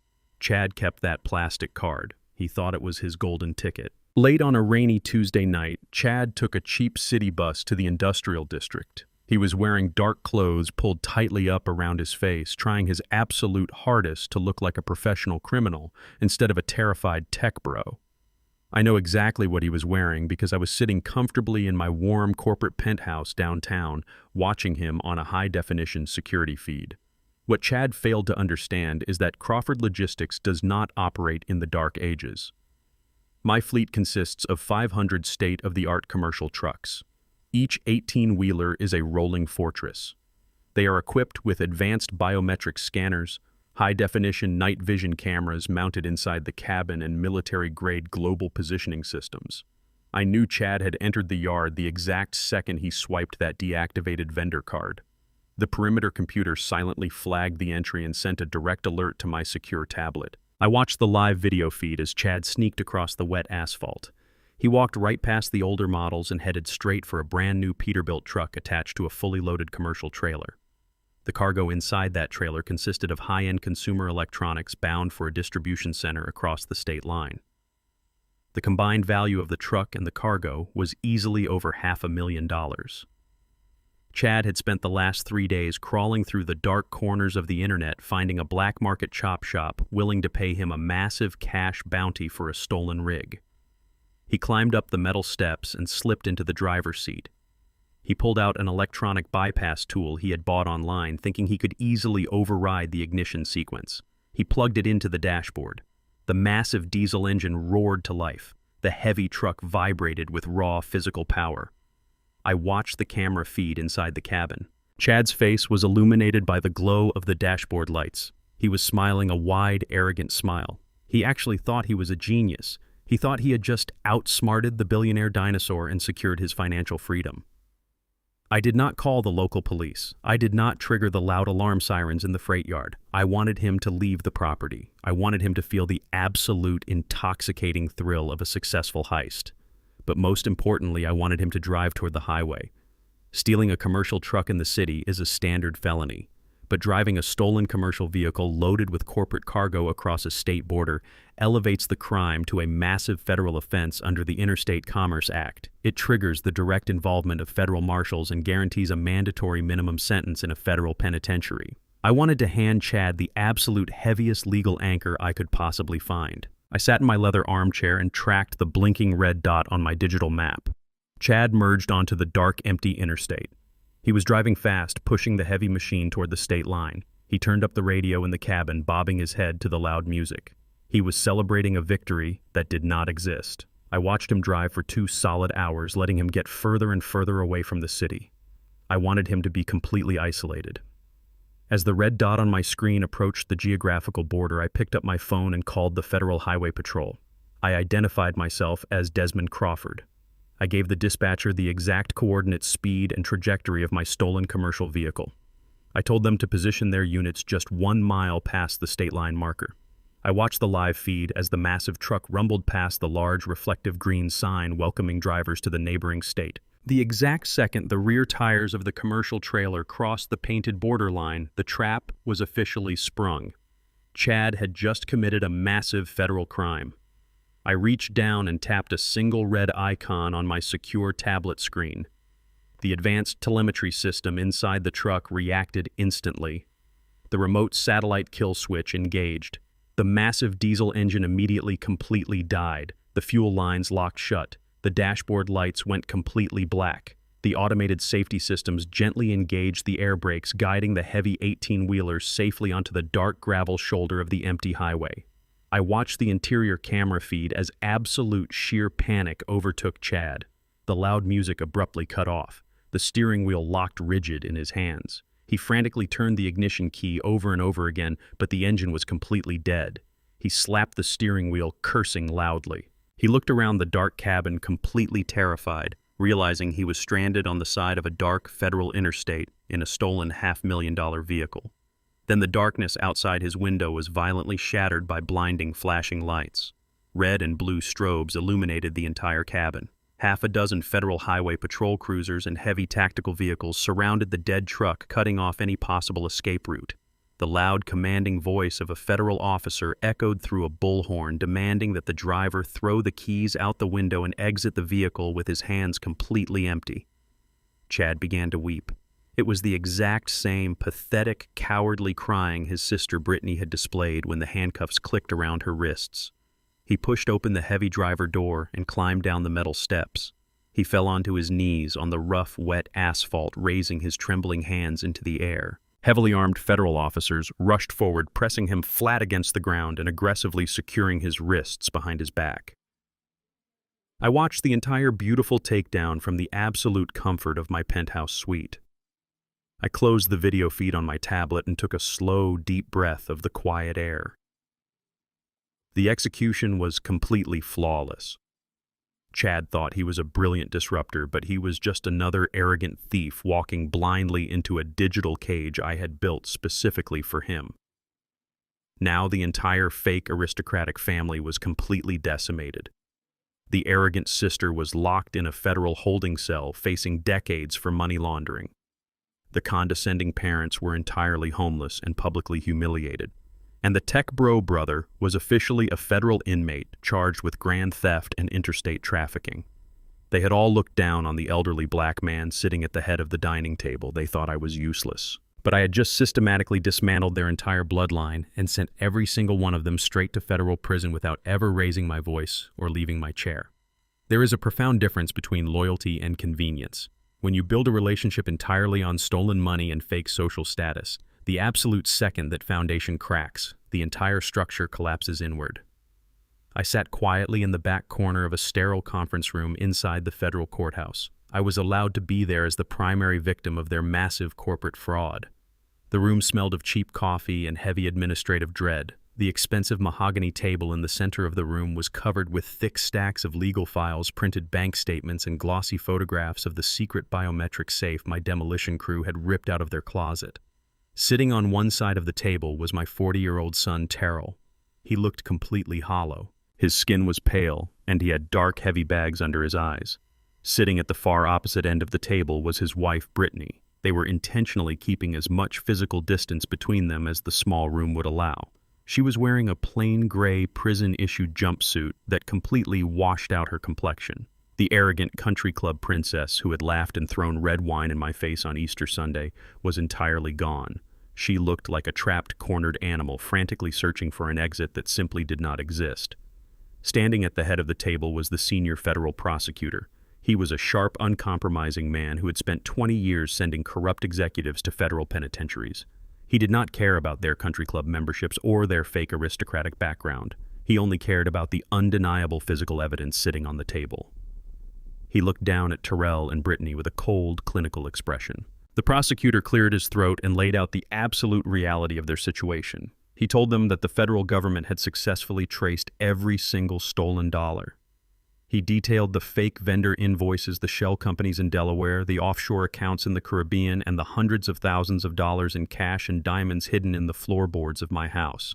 He explained that they were both facing multiple counts of wire fraud, tax evasion, money laundering, and the obstruction of a federal investigation. If they decided to take the case to trial, the prosecutor promised he would secure a mandatory minimum sentence of 25 years for each of them. The room went completely silent. Terrell stared down at his trembling hands. Brittany gripped the edge of the table, her knuckles turning pure white. But the federal government is focused on efficiency. The prosecutor continued, his voice flat and businesslike. He slid two identical thick legal documents across the polished table. One stopped in front of Terrell and the other stopped in front of Brittany. The prosecutor explained the terms of the global plea agreement. He offered them a severely reduced sentence. If they both signed the documents, immediately admitted full complete guilt, and officially surrendered all remaining hidden assets, the federal government would cap their prison sentences at 8 years. They would serve their time and walk out before they turned 50. But there was a massive non-negotiable catch to this offer. The prosecutor stated clearly that it was a package deal. They both had to sign it today. If one of them refused the deal, the offer was permanently revoked for both of them, and they would both face the absolute maximum penalty in front of a federal judge. The silence in the room suddenly turned incredibly volatile. The air grew thick and heavy. I watched from my chair in the corner, knowing exactly what was about to happen. You cannot put two starving, desperate predators in a cage, drop one piece of meat between them, and expect them to share it. Brittany was the first one to break. She looked at the plea agreement and then she glared at Terrell with eyes full of pure, unadulterated venom. She slammed her hand flat against the table. She loudly declared that she was absolutely not signing the document. She said she refused to spend 8 years in a concrete cell for a financial scheme that her incompetent husband had dragged her into. She pointed a shaking finger at Terrell and called him a pathetic, weak excuse for a man. She told the prosecutor that Terrell was the chief executive officer and that he should take the full 25-year sentence so she could walk away completely free. Terrell snapped his head up. The deep, overwhelming sorrow in his eyes instantly evaporated and was completely replaced by a blind, violent rage. He had spent his entire marriage bowing down to her arrogant demands, alienating his own father to buy her expensive clothes and luxury vacations. He had protected her right up until the moment she tried to throw him under the bus in the interrogation room. The absolute disrespect finally pushed him entirely over the edge. Terrell leaned across the table and screamed right back at her. He called her a toxic parasite. He told the entire room that she was the one who forced him to steal the money. He said she was completely obsessed with competing against her wealthy country club friends, and that nothing he ever bought her was enough to satisfy her massive, bottomless greed. He yelled that she was the one who hired the shady offshore accountants, and that she was the one who orchestrated the fake consulting jobs to funnel stolen corporate money directly to her tech bro brother Chad. The court-appointed defense attorneys frantically tried to intervene. They begged their clients to lower their voices and stop talking on the official record. But the dam had completely broken. The floodgates of their toxic marriage were fully open, and neither of them could stop the absolute torrent of bitter, ugly truth spilling out into the open room. Brittany laughed a harsh, hysterical sound. She mocked Terrell right in front of the federal prosecutor. She told the room that Terrell was so incredibly incompetent that he used to lock himself in his home office and cry because he did not know how to run the logistics empire his father had built. She said she had to take over the corporate finances because Terrell was too stupid to manage the vendor contracts. She completely emasculated him, stripping away every single ounce of his remaining dignity. She told him that she never actually loved him, and that she only married him because she thought he was going to inherit a massive billion-dollar empire from a dying old man. Terrell's face turned a dark, violent shade of red. He completely lost whatever small shred of self-control he had left. He leaned forward and began exposing every single dirty, hidden secret Brittany had ever told him. He told the federal prosecutor about a fake charity gala Brittany had organized 2 years ago. He revealed that she had collected over $50,000 in donations from her wealthy neighbors, supposedly for a local children's hospital, but she had secretly pocketed the entire amount to buy a limited edition designer handbag and a luxury spa vacation. He told them exactly which bank account she used to hide the stolen charity funds. Brittany shrieked in pure panic as he exposed her secret crimes. She retaliated by telling the prosecutor about Terrell's illegal gambling debts. She exposed the private poker games he hosted at the downtown luxury hotels using stolen corporate funds to pay off his massive losses to shady underground bookies. She gave the federal agents the exact names and locations of the illegal gambling rings. They were completely tearing each other apart like two starving rabid dogs fighting over a bone. They were voluntarily handing the federal prosecutor a massive treasure trove of new felony charges just to inflict maximum pain on each other. They were so deeply blinded by their own selfish rage that they forgot they were sitting in a federal building surrounded by law enforcement officers actively taking notes on every single word they screamed. The prosecutor stood at the head of the table watching the absolute beautiful chaos unfold. He did not try to stop them. He just let them completely destroy whatever tiny legal defenses they had left. When they finally ran out of breath, panting heavily and glaring at each other with pure hatred, the prosecutor slowly reached out and pulled the 2 plea agreements back across the table. He placed the documents into his briefcase and snapped it shut. The loud metallic click echoed like a gunshot in the room. The prosecutor looked at the exhausted attorneys and then looked down at Terrell and Brittany. He calmly stated that since the defendants were clearly unable to reach a cooperative agreement and had just voluntarily confessed to several new massive uncharged federal crimes, the global plea offer was officially and permanently withdrawn. He told them he would see them both at the main trial, and he promised he would ask the federal judge for the absolute maximum consecutive sentences. Brittany suddenly realized exactly what she had just done. She looked at the empty space on the table where her 8-year lifeline used to be. She let out a low, pathetic whimper, burying her face in her trembling hands. Terrell just stared blankly at the wall, completely drained, completely broken, and entirely doomed. I stood up from my chair in the back corner of the room. I buttoned my bespoke suit jacket and walked slowly toward the door. I did not say a single word to my son or his wife. I did not need to. They had just built their own massive concrete prisons and locked themselves inside. I walked out into the bright hallway of the federal courthouse, feeling the warm air against my face. The absolute destruction of their toxic alliance was a total masterpiece. The only thing left to do was stand before the judge and watch the final heavy hammer of justice permanently crush their arrogant world. The days leading up to the official federal sentencing hearing were quiet and deeply reflective. I spent most of my time at the corporate headquarters ensuring that Crawford Logistics was fully stabilized after the massive financial shock. The board of directors was entirely behind me, and the employees were relieved to see the founder back in the executive chair. But while my professional life was returning to absolute perfect order, the shattered remnants of my son's fake aristocratic world were still desperately trying to crawl out of the ruins. It was a rainy Thursday afternoon when my private security chief knocked on the heavy wooden door of my office.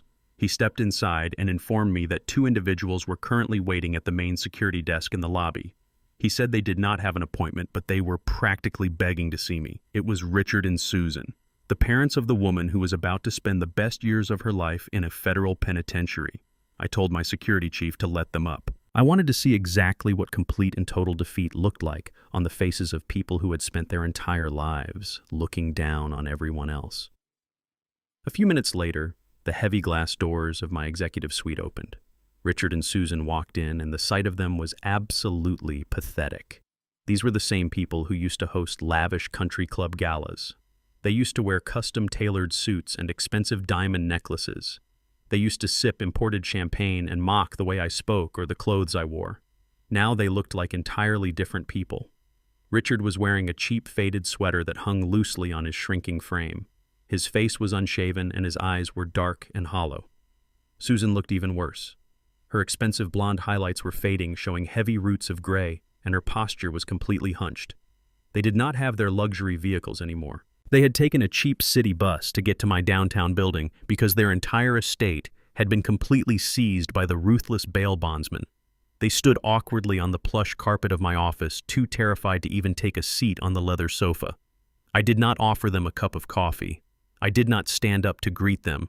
I simply sat behind my massive mahogany desk, folding my hands and waiting for them to speak. Richard cleared his throat nervously. He looked at the floor, entirely unable to meet my eyes. He started talking in a low, trembling voice that was completely stripped of its former arrogance. He told me that the sentencing hearing for Brittany and Terrell was scheduled for Monday morning. He said the federal prosecutor was pushing for the absolute maximum penalty because the plea deal had completely fallen apart in the interrogation room. Then Susan began to weep. It was not the fake, manipulative crying her daughter used on social media. It was the deep, ugly sobbing of a mother who finally knew her child was about to be locked in a concrete cage for a very long time. She stepped forward and actually fell to her knees right in front of my desk. She placed her trembling hands on the polished wood and begged me for mercy. She pleaded with me to contact the federal judge. She asked me to submit a formal victim impact statement asking for extreme leniency for Brittany. She claimed that Brittany was fundamentally a good person who simply got caught up in a bad situation. She had the absolute audacity to look me in the eye and say that Brittany was fragile and that a young white woman from a good suburban family would not survive a decade in a maximum security federal prison. She begged me to remember that we were all family and that forgiveness was the only way to heal the deep wounds we all shared. I sat perfectly still, listening to their pathetic, desperate pleas. I looked at Richard, who was now wiping tears from his own dirty face, nodding along with his wife. They were completely humiliating themselves in front of the elderly black man they had always secretly despised. When Susan finally ran out of breath, I leaned forward slightly. The silence in my office was heavy and entirely unforgiving. I asked Susan to stand up. I told her that crawling on my floor was not going to change the past or erase the massive federal crimes her daughter committed. She slowly got to her feet, leaning heavily against Richard for physical support. I looked at both of them and let the cold, absolute reality of the situation settle over the room. I reminded them of the Easter dinner just a few months ago. I painted the picture perfectly for them so they could never forget it. I reminded them of the long custom dining table. I reminded them of the expensive red wine they were drinking on my dime. I looked right into Richard's hollow eyes and recalled exactly how he had looked at me that night. I told him I remembered the quiet, condescending smirks. I remembered the subtle microaggressions, the little comments about my manners and my simple background. They sat at my table in my house eating the food my money paid for, and they looked at me like I was the hired help. They thought they were the absolute peak of high society and that I was just a lucky, uneducated truck driver who did not belong in their pristine world. Then I turned my severe gaze to Susan. I reminded her of the exact moment her precious daughter Brittany picked up that heavy crystal glass. I described the dark red liquid flying across the table and soaking deeply into the pale blue linen shirt my late wife Yvonne had bought for me. I asked them both a very simple question. I asked them what they did when that happened. The answer was absolutely nothing. They did not gasp in horror. They did not scold their entitled daughter. They did not offer me a napkin or a basic human apology. Richard had chuckled, and Susan had simply rolled her eyes. They sat there in their arrogant silence, silently endorsing the violent disrespect of an elderly man in his own home. They thought I was useless, and they thought their daughter was entirely untouchable. "You come into my office and ask for mercy," I said, my voice dropping to a low, chilling frequency. "You ask me to save your daughter because you think she is far too good for a federal prison cell. You think her background and her expensive education should somehow shield her from the absolute consequences of her massive criminal actions. You think the rules that apply to everyday hardworking people should not apply to your precious country club family." Richard opened his mouth to protest, to offer some weak, pathetic excuse, but I raised my hand and stopped him instantly. "You watched her steal millions of dollars from the logistics company I built with my bare hands," I told them, my voice echoing with absolute, unquestionable authority. "You watched her set up fraudulent offshore accounts, and you gladly lived in the luxury vacation homes my stolen money paid for. You never once questioned where the sudden extreme wealth was coming from because you felt you inherently deserved it." I stood up from my heavy leather chair and walked slowly around the massive desk. I stopped just a few feet away from them, forcing them to look directly into my unwavering eyes. The absolute destruction of their false superiority was finally complete. The supreme arrogance you carried your entire lives is not going to save your daughter today, I said, speaking slowly so every single word carved itself permanently into their memories. The federal justice system does not care about your old country club memberships. It does not care about your upscale zip code or your faded designer clothes. The law does not discriminate by skin color, and neither do I. Your daughter is a thief, a fraud, and a toxic manipulator. She is going to stand before that federal judge on Monday morning, and she is going to reap the exact bitter harvest she spent the last year planting. Susan let out a loud, tragic wail, covering her face with her trembling hands. Richard wrapped his arms around her, his own shoulders shaking with absolute total defeat. They realized that the old man they had mocked was not going to save them. The safety net was completely gone, and the hard concrete floor was rushing up to meet them. I pointed toward the heavy glass doors of my office. I told them our meeting was officially over. I told them to leave my building and never attempt to contact me or my legal team ever again. They did not say another word. They turned around and walked slowly out of the room, completely broken, completely bankrupt, and entirely devoid of hope. They shuffled toward the elevator, looking exactly like the empty hollow shells they had always been on the inside.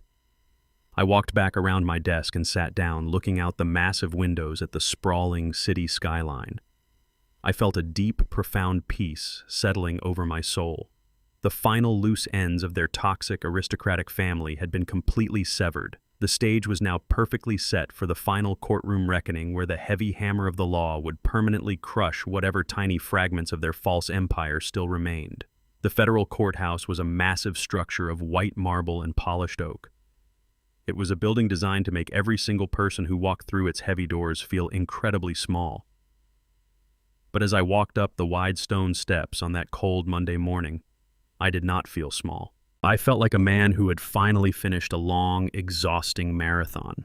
My lawyer Kendrick walked silently beside me carrying his leather briefcase. I was wearing a classic black tailored suit.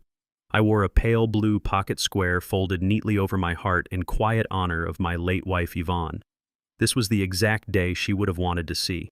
She always believed in absolute justice, and today the federal government was going to deliver it on a silver platter. We entered the grand courtroom and took our seats in the front row right behind the prosecutor's table. The gallery was packed with local reporters, former business associates, and curious onlookers who had followed the massive corporate scandal on the evening news. The heavy wooden door on the side of the room opened and the federal bailiffs led the defendants in. It was a truly pathetic parade of broken arrogance. Chad walked in first.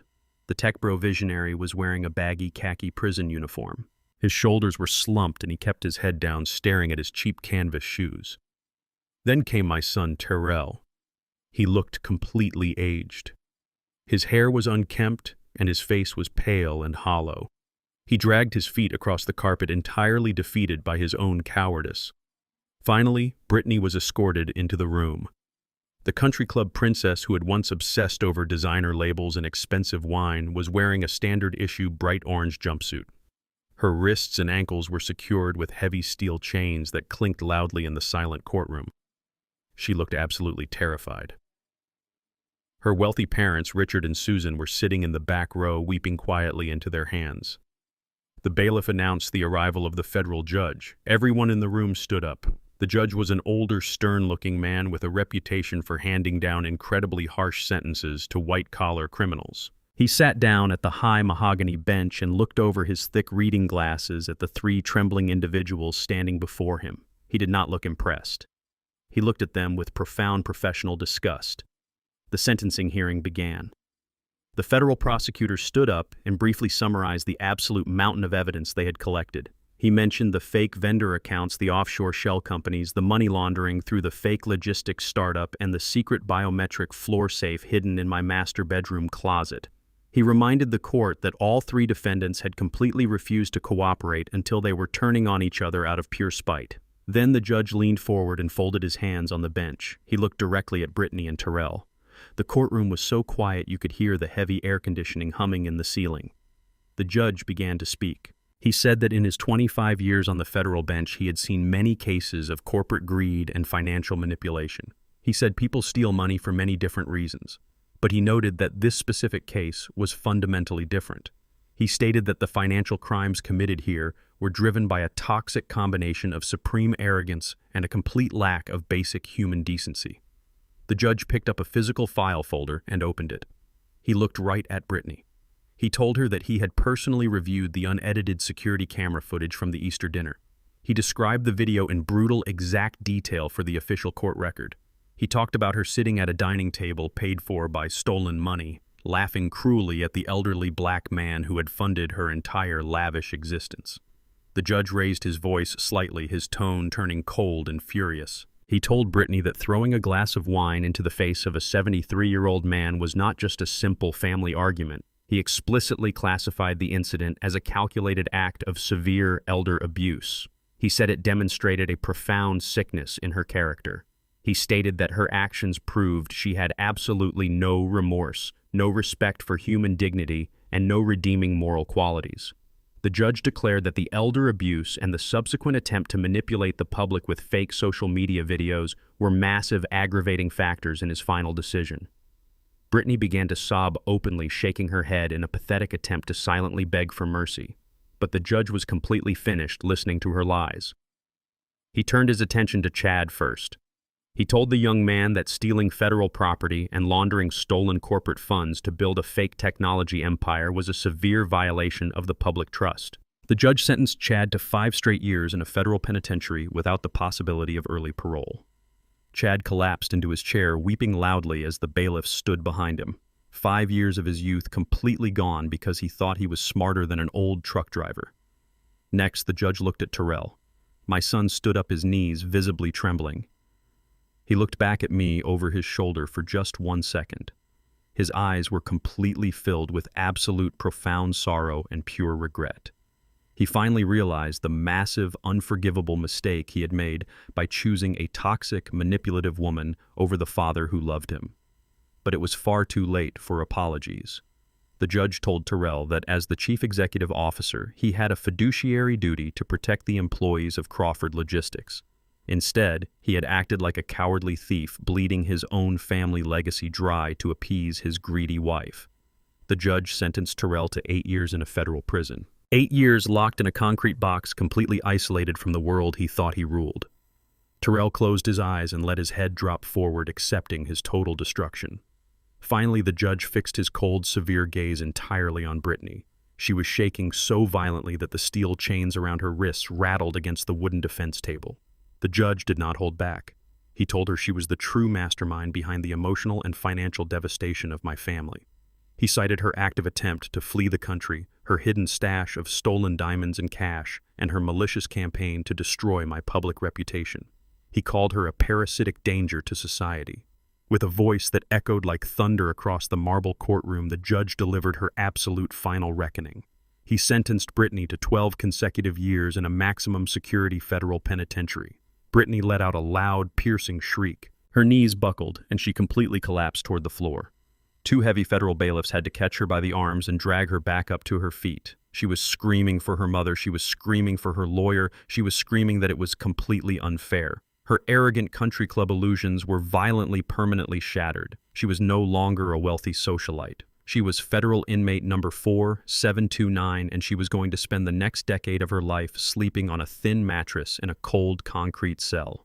The judge picked up his heavy wooden gavel and brought it down hard on the sounding block. The sharp, loud crack echoed through the massive courtroom, bringing the entire hearing to an absolute definitive end. The sound of that gavel was the most beautiful music I had ever heard. It was the sound of complete, undeniable closure. The bailiffs immediately grabbed the 3 defendants and began marching them toward the side door that led directly to the federal transport buses.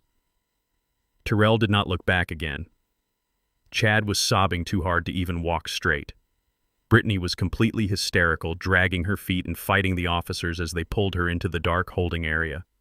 I sat in my chair for a long moment, listening to the heavy wooden door click shut behind them. The toxic infection that had poisoned my life was finally completely excised. I slowly stood up and buttoned my black suit jacket. Kendrick placed a respectful hand on my shoulder, nodding silently. We turned around and walked down the center aisle of the courtroom. The reporters and the spectators parted like the Red Sea, completely stepping out of our way. I walked out through the heavy double doors and stepped into the bright, warm sunshine of the city. The air tasted incredibly sweet. My empire was safe. My dignity was intact. And the legacy of Yvonne and Desmond Crawford was finally secure. The federal courthouse had been a battlefield of marble and wood, but the real war had always been fought inside the walls of my own home. After the judge brought down the heavy wooden gavel and sent my son and his toxic wife to federal prison, I did not go back to my downtown corporate penthouse. I told my driver to take me straight to the sprawling suburban mansion. The house had been empty for a few days since the federal agents finished their final sweep of the property, but the physical space still carried the heavy, suffocating residue of the people who had infected it. I unlocked the heavy front doors and stepped into the grand foyer. The silence in the house was no longer tense or hostile, but the visual landscape was completely disgusting to me. Brittany had spent the last 3 years using my stolen corporate money to systematically erase the soul of my home. My late wife, Yvonne, had designed this house to be a sanctuary of warmth and classic elegance. Yvonne loved rich earth tones, deep mahogany woodwork, and soft, inviting fabrics that made a large house feel like a true family home. Brittany hated all of it. When she moved in, she went on a massive spending spree, completely gutting the heart of the estate to match her cold, sterile country club aesthetic. She painted the warm walls a clinical shade of stark white. She covered the beautiful original hardwood floors with expensive but hideously modern gray rugs that looked like they belonged in a corporate waiting room rather than a living room. She replaced Yvonne's beautiful landscape oil paintings with massive pieces of abstract metallic art that had absolutely no meaning and no soul. Walking through the rooms felt like walking through a museum dedicated entirely to arrogant greed. I walked into the grand formal dining room where the infamous Easter dinner had taken place. The massive custom mahogany table I had purchased decades ago was still there, but Brittany had surrounded it with incredibly uncomfortable clear acrylic chairs that cost $3,000 each. I looked at the exact spot where I had been sitting when she threw the dark red wine into my face. I could almost hear the echo of her cruel, mocking laughter bouncing off the stark white walls. I decided right then and there that I was not going to spend a single night in this house until every last trace of her existence was violently ripped out and thrown into the garbage where it belonged. Early the next morning, I hired a premium interior demolition and restoration crew. I did not want this project to take weeks. I wanted it done in days. I paid them triple their usual commercial rate to bring a massive team and work around the clock. By 8 o'clock in the morning, there were 4 massive industrial steel dumpsters parked in my wide circular driveway. I stood in the center of the grand foyer holding a cup of strong black coffee, pointing my finger at every single item that offended my eyes. I told the crew foreman to start in the living room. I watched with absolute profound satisfaction as 4 muscular workers picked up Brittany's custom-made pale gray velvet sectional sofa and carried it straight out the front doors, tossing it unceremoniously over the high metal rim of the dumpster. I told them to take down the massive, ridiculous crystal chandelier she had installed in the entryway.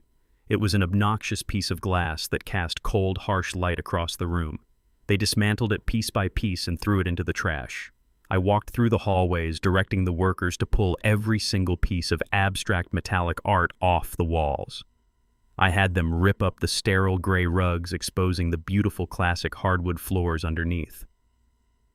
The master suite on the second floor required the most aggressive cleansing. The demolition crew had already torn up the floorboards in the closet to extract the hidden biometric safe, but I told them to keep going. I ordered them to completely gut the master bathroom. Brittany had spent a fortune installing cold white marble everywhere, making the room feel like a sterile surgical suite. I had them smash the marble with heavy sledgehammers.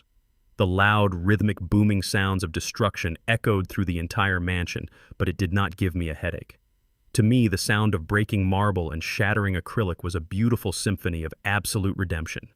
It was the sound of a deep toxic infection being forcibly scraped out of the bones of my house. Once the heavy roll-off dumpsters were completely filled with her expensive, soulless garbage and hauled away, the true restoration process began. I brought in a team of master painters and carpenters. I handed the lead designer a thick photo album filled with pictures of the house from 10 years ago when Yvonne was still alive. I told the designer I wanted the house to look exactly the way it did in those photographs. For the next 5 days, the house was a hive of intense, beautiful activity. The clinical, stark white walls were painted over with the warm, rich earth tones Yvonne had originally chosen. The classic wooden baseboards were sanded down and polished until they gleamed with a deep, natural luster. I had my security team retrieve a massive, secure storage unit from a climate-controlled warehouse downtown. Inside that unit were all the original pieces of furniture, the classic oil paintings, and the framed family photographs that Brittany had arrogantly banished to the basement when she first moved in. I carefully supervised as the workers brought each piece back into the natural light of the house. We hung Yvonne's favorite landscape painting back over the grand stone fireplace.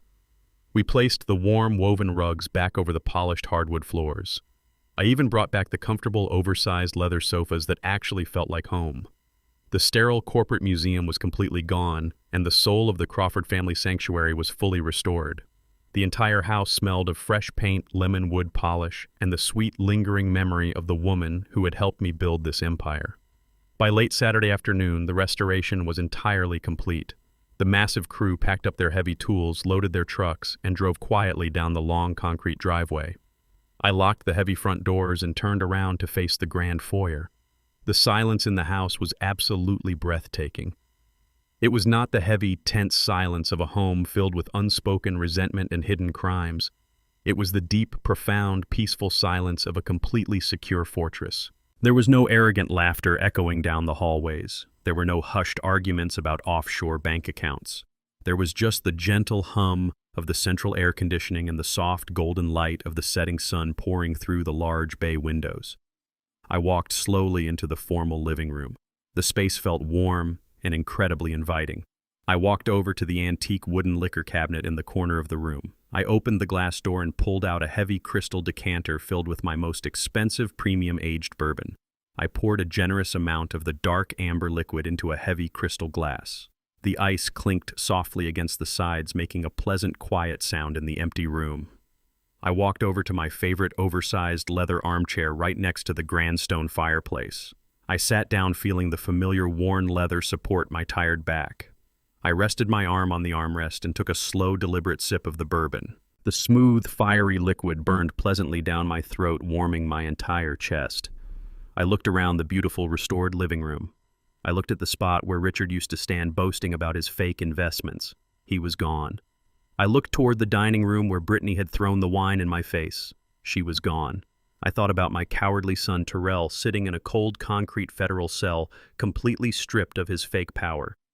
The toxic weeds had been entirely pulled from the soil, and the garden was finally safe again. I leaned my head back against the soft leather of the armchair and closed my eyes. The battle was officially over. I had protected my legacy. I had protected my company. I had protected the honor of my late wife.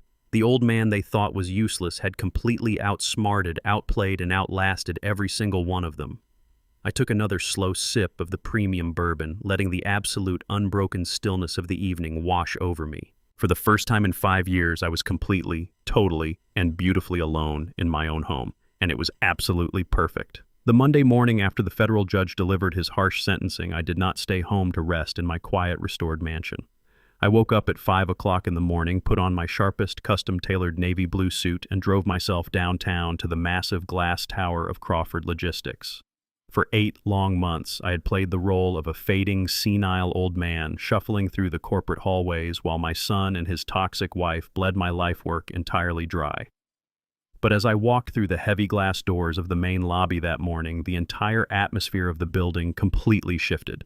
The security guards stood up perfectly straight, nodding with deep respect. The receptionist smiled with genuine, profound relief. The hardworking employees who had been terrified of losing their pensions under Terrell's incompetent leadership looked at me like a massive, dark storm cloud had finally cleared away from the sky.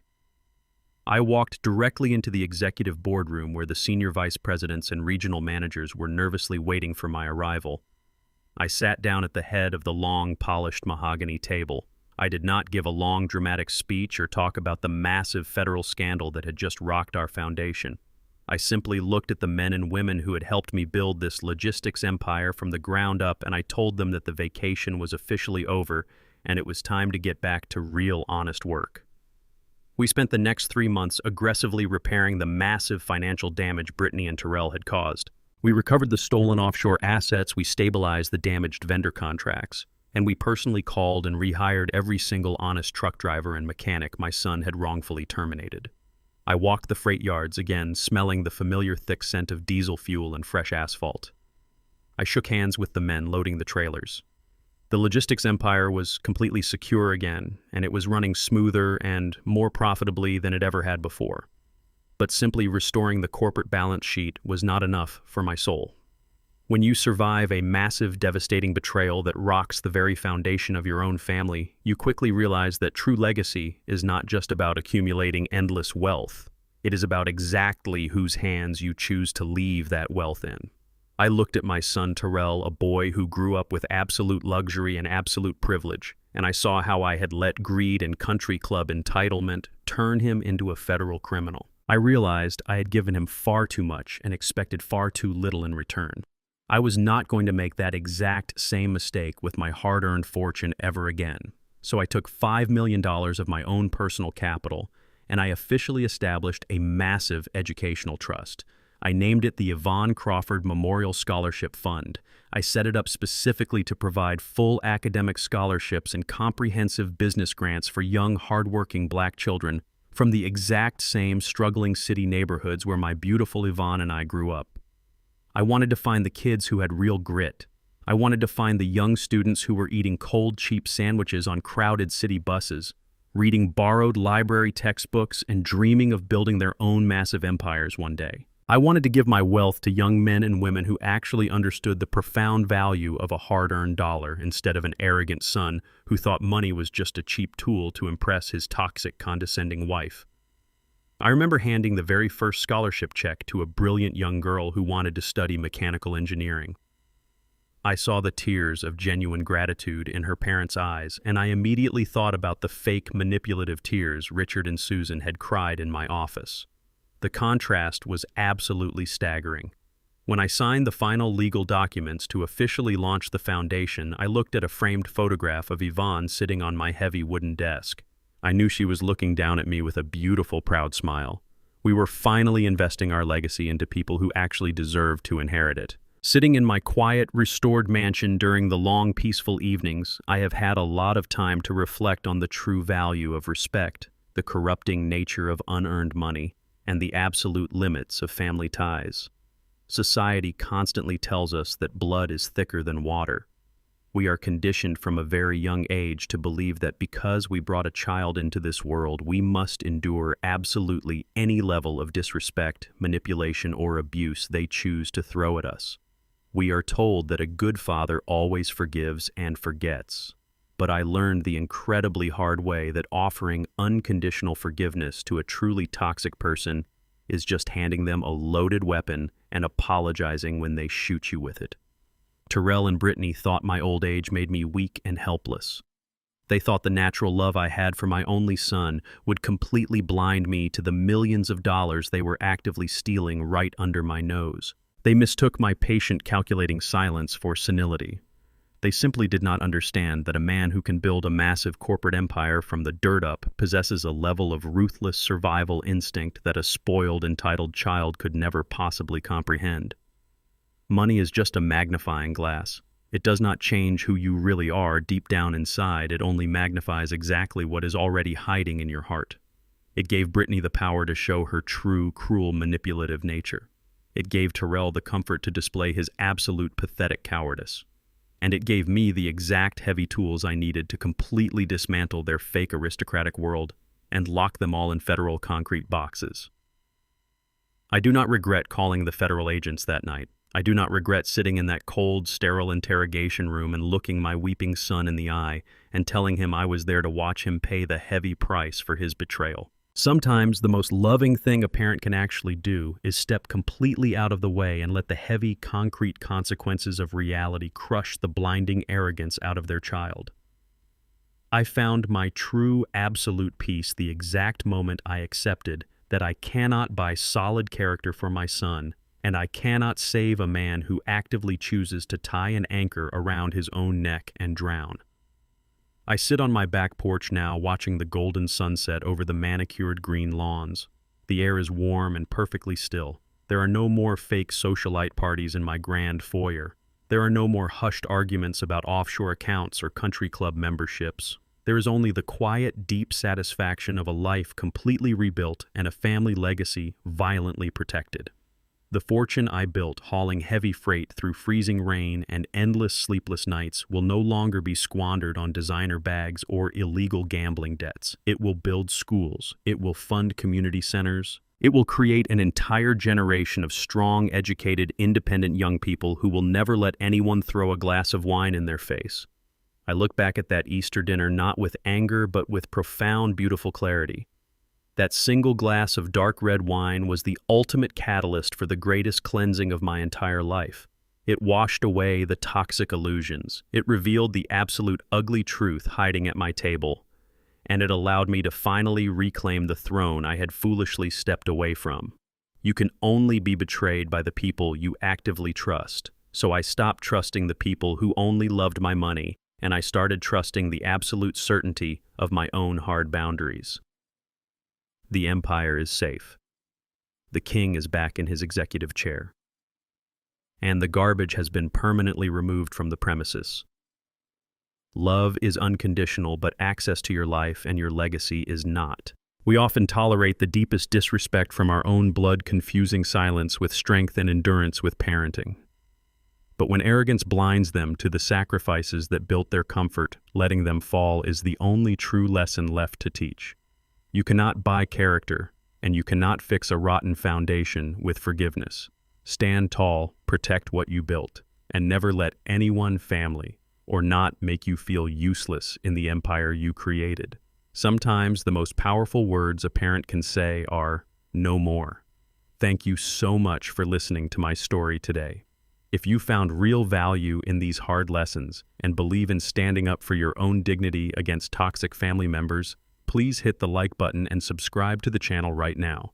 Let me know in the comments section below if you have ever had to make the incredibly hard decision to cut off a toxic relative to protect your own mental peace and your hard-earned legacy. Share this video with someone who might really need the courage to set their own hard, unbreakable boundaries today. Stay strong, protect your peace at all costs, and I will see you in the next video.